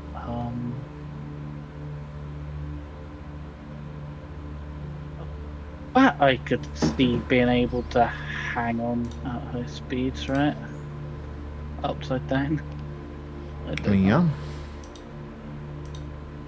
Makes sense. Like, I'm gonna wrap my pig in a blanket so it looks a little bit less on. Well, I mean, a lot less on fire. Pigs in a blanket. Raven and Owl or Hawk, they'd be too slow to keep up. So I think, yeah. Once we're all ready to go, I can cast a Rary's telepathic bond. I'll ritual cast it so that we. What's the distance that you guys can be from one another once this spell is cast? There is no distance. Okay. Alright. It just can't go over other planes of existence. That is the only. Ah, there we limitation. go. Okay, that's what I wanted to know. Alright. To spare one of my costs, I'm going. And we have an hour before we get onto it, so I can summon my familiars. So it's Yeah. ready. You guys have as much time as you want. Just remember you have a deadline of 4 days to protect the people. So in security document. So double check. Those are the main two things. You guys will have more objectives when you arrive in the cart that you will uncover. How many people, which would Lady Flame wouldn't be willing to divulge how many people, or like how many people are needing to be The protected on the reports, no, yeah, it clearly is the king, if he's there, it's just not confirmed information, and whoever's holds the Dark Lantern, the Dark Lantern pins, whoever you guys find holds the Dark Lantern pins, so the King's Council. Every other member that you guys can protect is a bonus, but not necessarily needed. Like, you don't have to protect soldiers, you don't have to protect the king's guests, you have to protect whoever is on the king's council and the king if he's there. So we're looking for an item and we're protecting people. Basically. As far as you know so far. Those are the base things. Those are the things that she is asking you guys to do. When you arrive in the mission, you will uncover there is more to do. Okay. Well, let me know when everyone's ready so I can do things. I have been ready. What are you trying to Double do? checking the back stat block real quick. Just see if it's got good eyes. Before we go, I'll ritual cast over your telepathic bond. Okay, yep. I feel like having my bat being able to hear when it's for any threats would be a good idea, so I'll choose a familiar bat to hide on the back of the train, just to keep an eye out for anything that could come up from behind.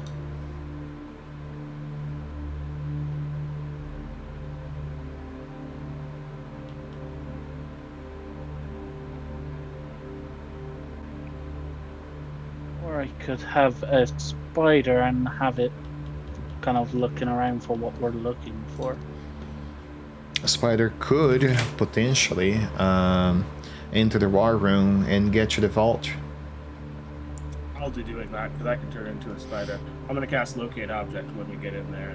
Oh, how long does Locate Object last? It only lasts 10 minutes. So yeah, I'll cast it sometime when we're on the train and we can find somewhere to hide, and then I'll just turn into a spider and go get the thing.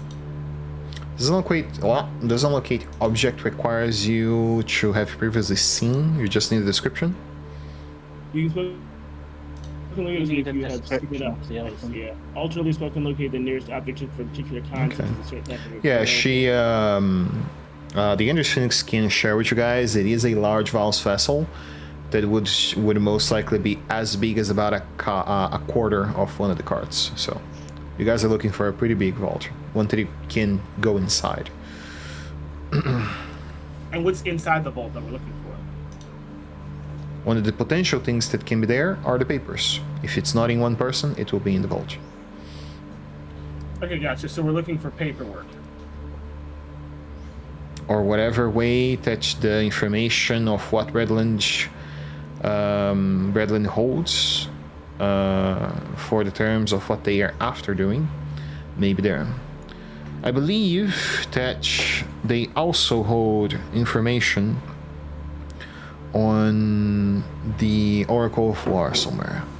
That is what I referred as part of the next part of the prophecy. I believe if I study the documents, I may figure out what the next part of the prophecy may be.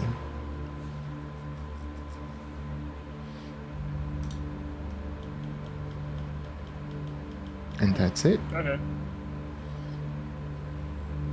I guess I'm ready. Carl, what were you discussing as on? Or, sorry. What's your... just working out. Mila's going as a guard, but it's a bit conspicuous. We're just going to play off the fact that the noble's a dragonborn and I'm a dragonborn too. So the fact that I look like I'm constantly on fire doesn't make it. That's fine.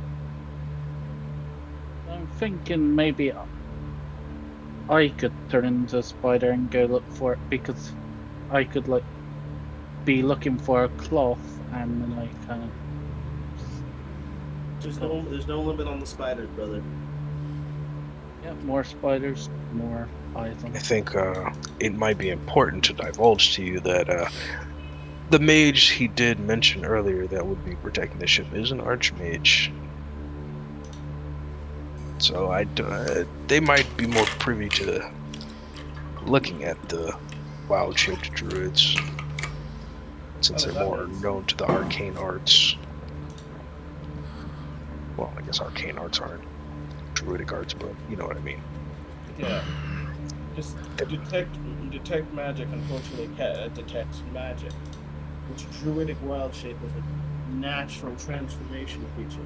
Is not arcana. Just saying, be careful. These are very deadly people to be caught by. Okay, yeah. I'll stick with Oh, we the. have someone else who's a medical practitioner. I see that they heal. Can you revive the dead? I need to check if I've got that spell prepared. I do not currently. I can if.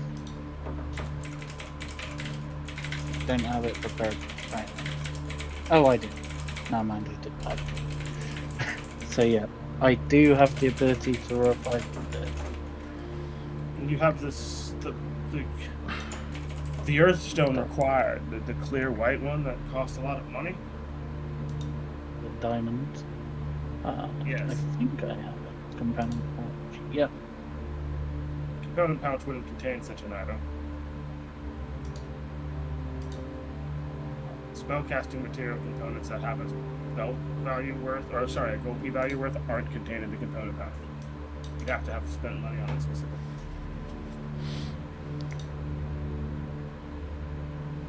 Okay, I just have to send it over because then it shouldn't be in here. Do that. Yeah, it's now in my backpack ready. Oh, so you did buy a diamond? Yeah, I did.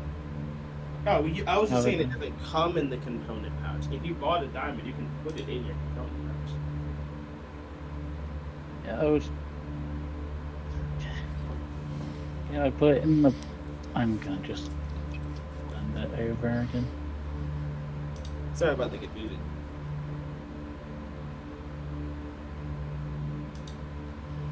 Anyway, if you have a diamond, you can cast with level 5, then yeah, I'm not too worried about that. I only have one, so. And you only will need one. Trust me. Hopefully. If I die, revive me. If anybody else dies, I'll revive them.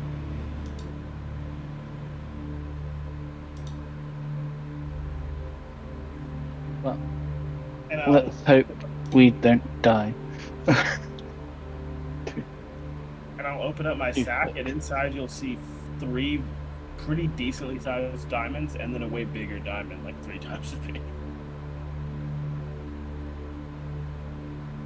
Oh, is that?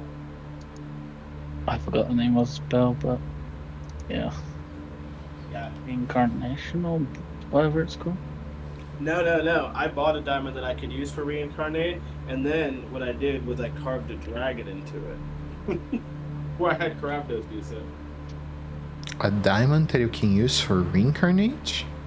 It doesn't require a diamond like worth 1,000. It requires something worth 1,000. I'm fine. I don't know. Yeah, but that's special herbs and spices. Oh, okay. Never mind. Yeah. Actual herbs. I'll choose. I'll set my familiar to be about at one end of the ship. They might not even really train, not ship.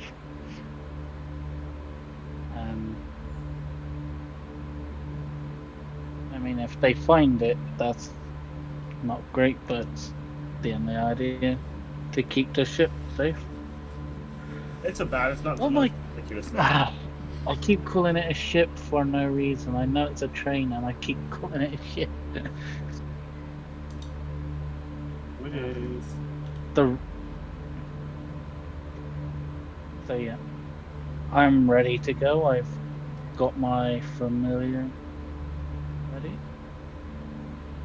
I've got my components ready for anything we might need them for. Awesome. Same. Just double Okay. checking if I. Since everyone's ready to go, I will officially circle cast Rare's telepathic bond before leaving. I will also apply perfume to myself. Yeah, let me get a spritz of that, girl. You smell good. I'm curious. Does your thing give you ritual casting for the psionic spells? Yep. Huh. I Nice. I want to do a quick druid craft to check the weather as well, just to make sure. To check the weather, you said? That would be a nature roll. I got druid craft. Oh, you're doing that with Druidcraft, okay. Sure. I mean, you look upon the window, you see that the clouds, and you know the general warmth of the month tells you that most likely it will be a clear sky day. And I really so it's gonna be clear sky, so the weather's good for this. Lucky us. I suppose that means we're not going to get wet in the lightning realm. Inside a train. Yeah, I know. I mean,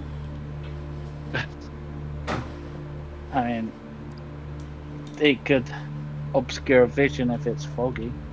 That's if we're true. Looking outside. We can also enjoy the sights. We have a third character with an 8 intelligence. Very good. Huh? We just have a third character with an 8 intelligence. I shouldn't. We're have. a real bunch of smarty pantses, right? Oh, You sure do.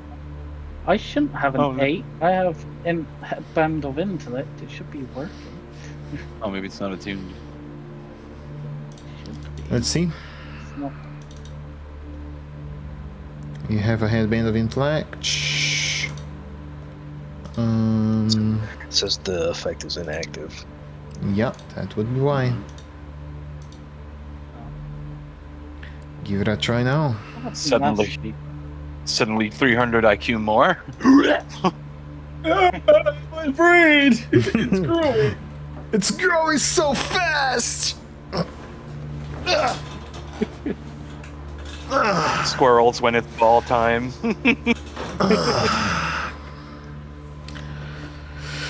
So yeah, So it's all fine now. Yeah, let's go. You guys good to go? This is what just happened. Yes. Phenomenal.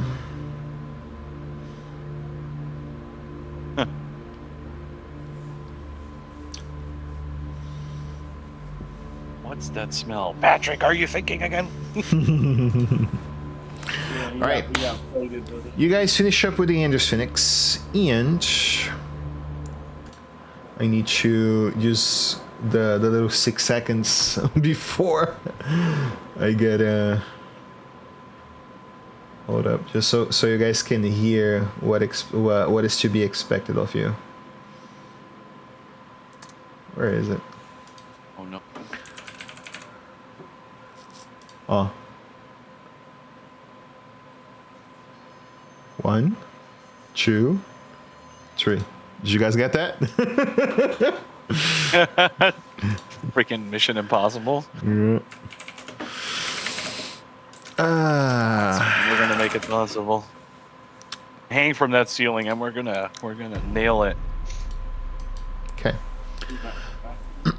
You guys see that the Anders Phoenix, after seeing you guys, on your outfits prepared and ready to go, she asked for the high mages of the university to teleport you guys towards one of the stops, one of the programmed stops, where the Excelsior will stop. Right now you stand on top of a loading platform just above the lighting rail track, about 50 miles west of the city of Star Silkur. You see that upon gazing down towards where you are, you see a few of the staff members smoking onto the outside.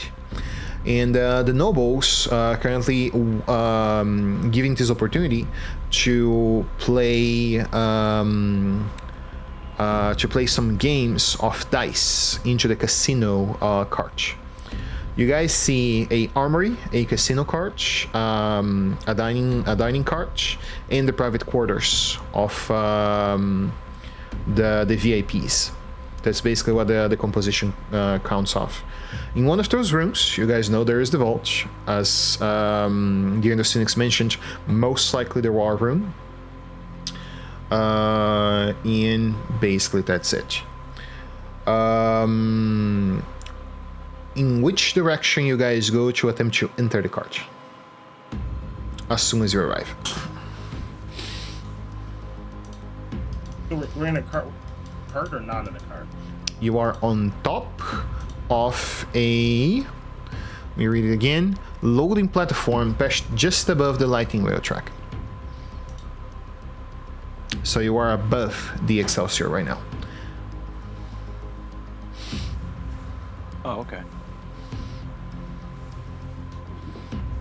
I guess I'll just follow Karavnos' lead. I guess I'll You're the noble. start heading down. Mm-hmm. Go to what you said it was a casino, a workers area, and Casino, workers area, armory, war room, and VIP quarters. You said they gave us the likeness, like the name of a person that we can use or anything like that? I thought you had mentioned that. That is for the noble. Yes. The noble has an alias. Yeah, what's the alias? What's their name?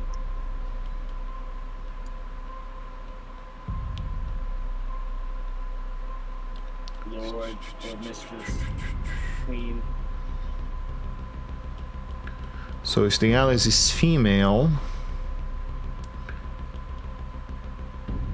Lady Alicia Homvonberg. Lady Boneberg. Lady Boneberg. Boneberg. Uh-huh. Don't you dare insult the lady in the house. Hell no. Lady Hamburger. Okay. Hamburger. I mean, it would feature a character, you know, it has a big hamburger in her back. Jesus. Big hamburger. Bang. I guess we can head to the. Said the nobles. What's the order? Like from front to back.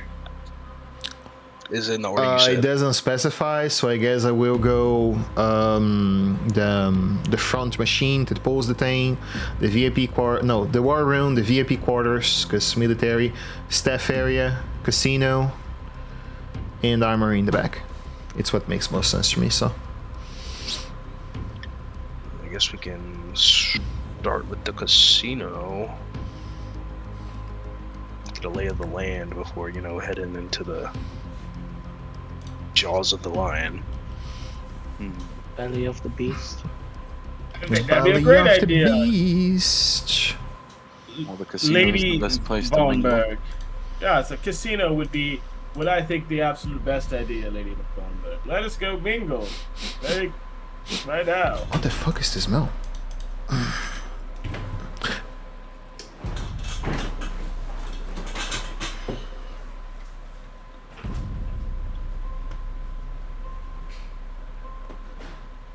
Oh, and telepathically, I'll say for the purposes of this mission, my name is not Gravnos. It is.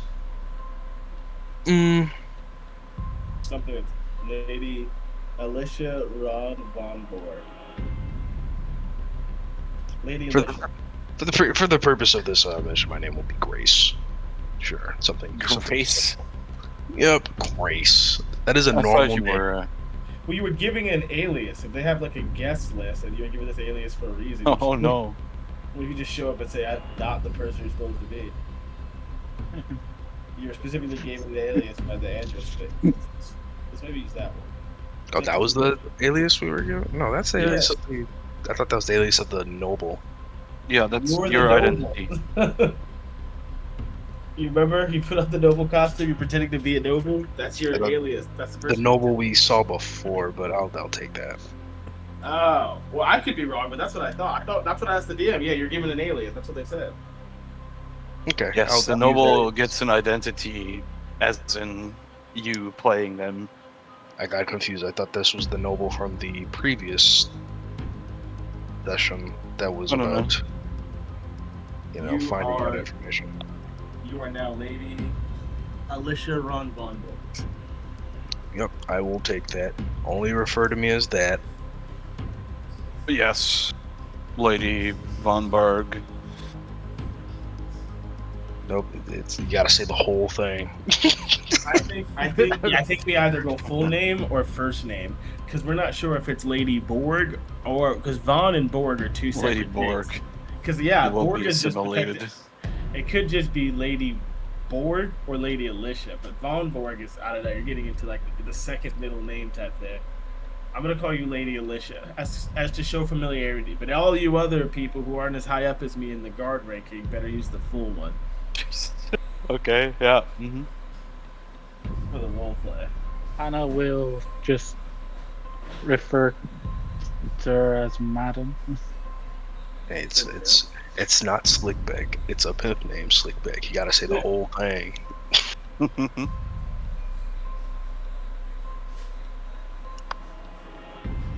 The artist formerly known as Prince. Oh man. But yeah, Is there I a suppose map we can. for the train, or is it just We're going to the casino, bro. Where's Yeah, the the DM? died unfortunately in an unfortunate train accident. I'm trying to gamble.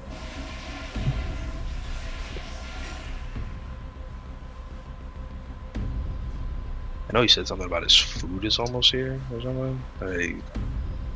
No, he said he left the pan in the oven.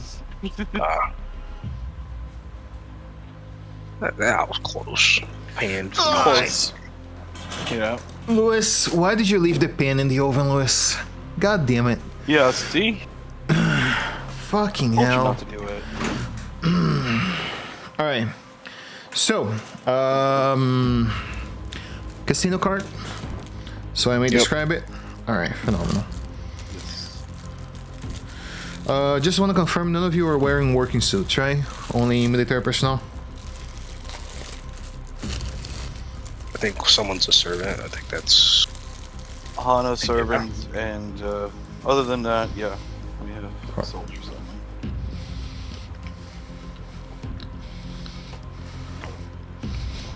Raising alarm, suspicion level, sky gateway.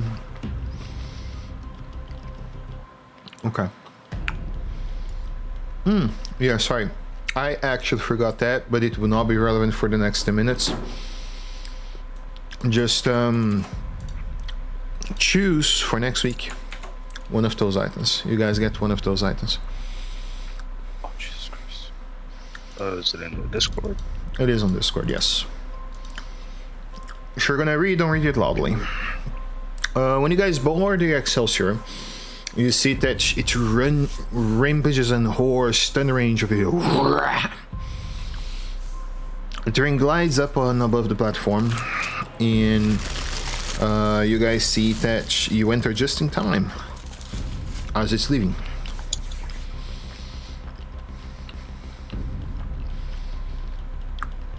Okay.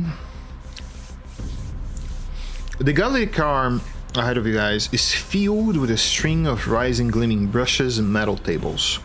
You hear the sound of cracking dice among tables, sound of spinning wheels, loud conversation as people are laughing and enjoying themselves in what seems to be the casino cart. You notice that one of the nobles shout out at one of the waiters that seems to have some sort of animal running around in between the tables.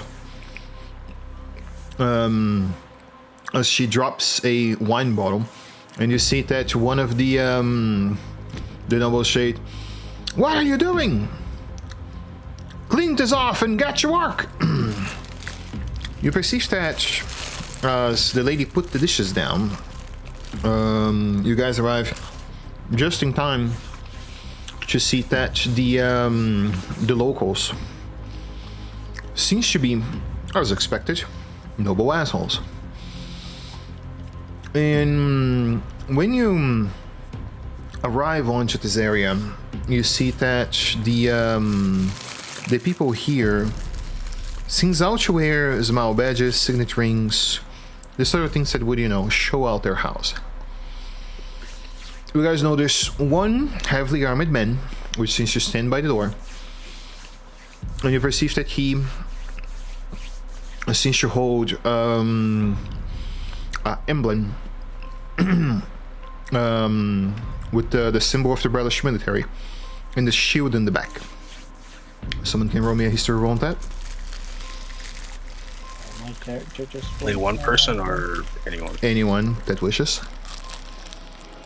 Okay. Why not? A whole one. A 10 won't cut it. A 15 won't cut it either. Inspiration, anyone? Hell no. I can roll it, but it would be weird if my character kills it. Where's my guidance? I use guidance. Oh wait, it is there. No, it's not. I use guidance and it doesn't matter. I clicked on guidance but didn't add it. Oh well. Anyone want inspiration? I do have it to try and roll for this. Yeah, would a 19 do it? Yeah. A 19 does it. I was like, I guess I'll roll my guidance die if no one else has anything. So I clicked yes, but it didn't add it. I rolled a 16 and bumped it down to The thing I do find out though is you are not from Badland and you would notice information. That is the thing I find out. But sure. Oh, With that in mind, with that 18, you do know that is the symbol of the king's shields, the personal royal guard of the king.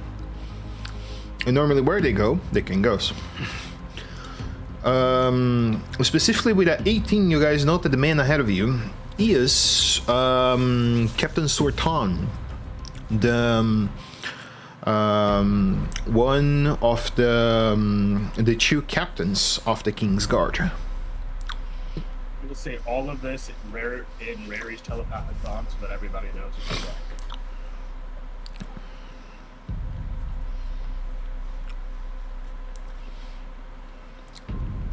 It is a man of stature and importance. Lady Alicia still did. And Lady Flamewind said that these are one of the people that the document could possibly be on, correct? One of the king's attendants. Yes, if the king is not here, certainly someone that would represent him would be here. So you guys have to find out what this individual is.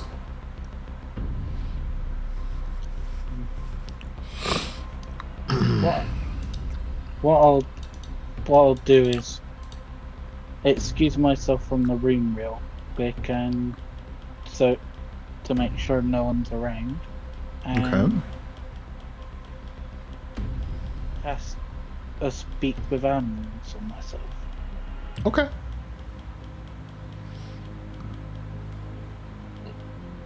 That works. You go in between the connections in the doors, in between the train lines, the air of passage. It's very loud, so no one here really listens because the doors are soundproof. And I come back in, and you say it was a dog running, or just an animal? It's causing issues. So that's who I'm gonna talk to. You want to talk to whom? I wanted to talk to the animal you said was running around in the gambling. Okay. It is a raccoon. A raccoon is running around, most likely some of the nobles' animals. I I try to.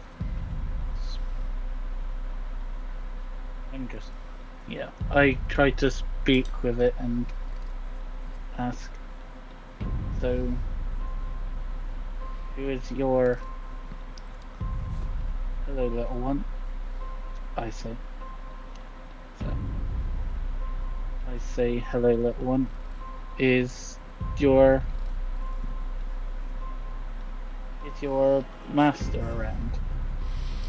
You see that they nod, and they take up a on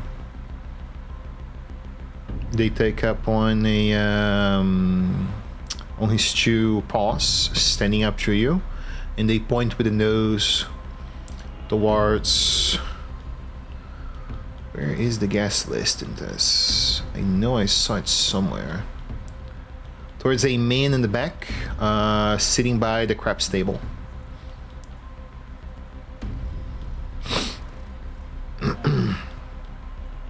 Over there, the little raccoon says.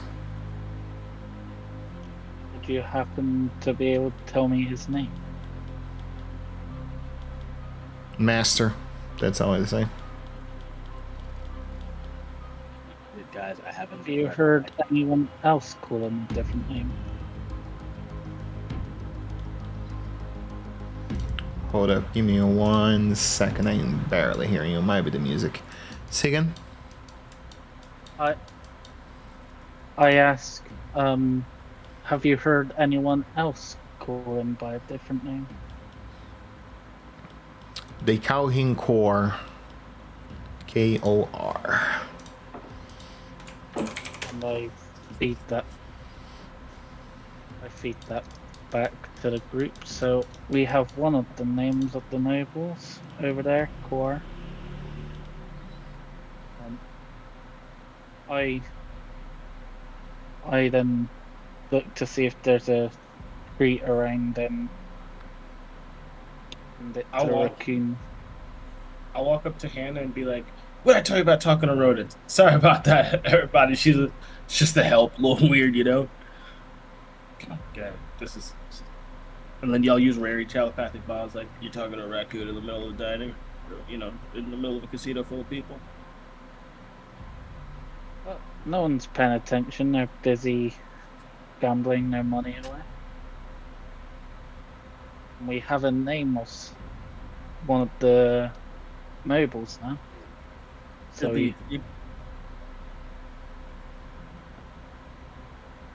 it's that one over there at the table. His name's Kor.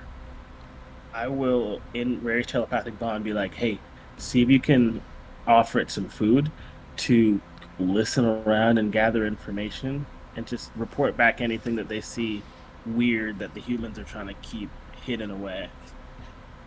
See if they see any secret locations, doors, anything they could tell us, any secrets." How smart are raccoons to be able to hold that knowledge for too long? Not too much, I would say.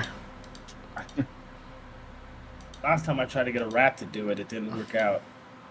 But I'm They're sure very instinctive animals. They simply follow immediate orders, but if you ask them something complex, I don't think it's something they're gonna do. Bro, look at it. Looks like a little spy criminal already. It's totally controlled it not. It's got a little spy mask. Yeah. So, what I do is go back over to the raccoon real quick and gonna use another spell of. Oh wait, no, I don't want them to see me using magic to do this. I'm trying not to appear magical towards the nobles, even though I'm clearly having a conversation with a raccoon. I tried to play it off that you were just crazy. I said, "Can you go listen around? There's some berries in it for you." It looks to you and it throws itself onto the floor, spinning itself around a little bit. and opens its mouth. I think it's the berry dark one. I should have used the berry first before they saw it, but now I thought. Is anyone looking my direction currently? Is there what in your direction? Sorry. Is anyone looking or potentially listening to what I'm about to cast? My spell? I mean, people are having fun in the casino card. I imagine you are right now in between, like, maybe the bedroom area, I would say. Okay. I wouldn't say there's really anyone interested in a servant, so. I thought he was like a Okay, little so boy. I will cast a good berry Okay. and hand. That's why you wanted to know that information. Okay. So casting a spell, normally you hold normal voice tone unless you say otherwise. I would say if you're casting a spell, go back to where you are on the outside and cast the spell and bring it in. Otherwise, I will have to request a skill check from you. Okay, yeah, I asked the raccoon to wait one moment as I step outside. So All right. that's my spell again. All right. And then once I cast it, I go in and grab it, give it to the raccoon. Mm-hmm. Any knowledge of names and any information you can come tell me. And I hand over like 5 berries and say, there's more if you can do this for me. Okay. Yeah. Now I'll remove 5 from my inventory. And then I'm assuming you can hear me send this to the raccoon. Who's using the telepathy, sorry. Just our character. Don't know if my mic is loud. Wait, what? Who's using about the telepathy? telepathy? I think someone was using it to communicate. Everyone currently has telepathy. Okay, so I'm assuming everyone heard what I said to the raccoon. If not, I relayed it. That I told the raccoon to go listen. As I go start handing out drinks like nothing happened. Okay. I bring the raccoon as I've requested. I should probably check to see if they're smart enough to do this. But it's fine. All right. You do that. Raccoon's pretty smart. So Mm-hmm.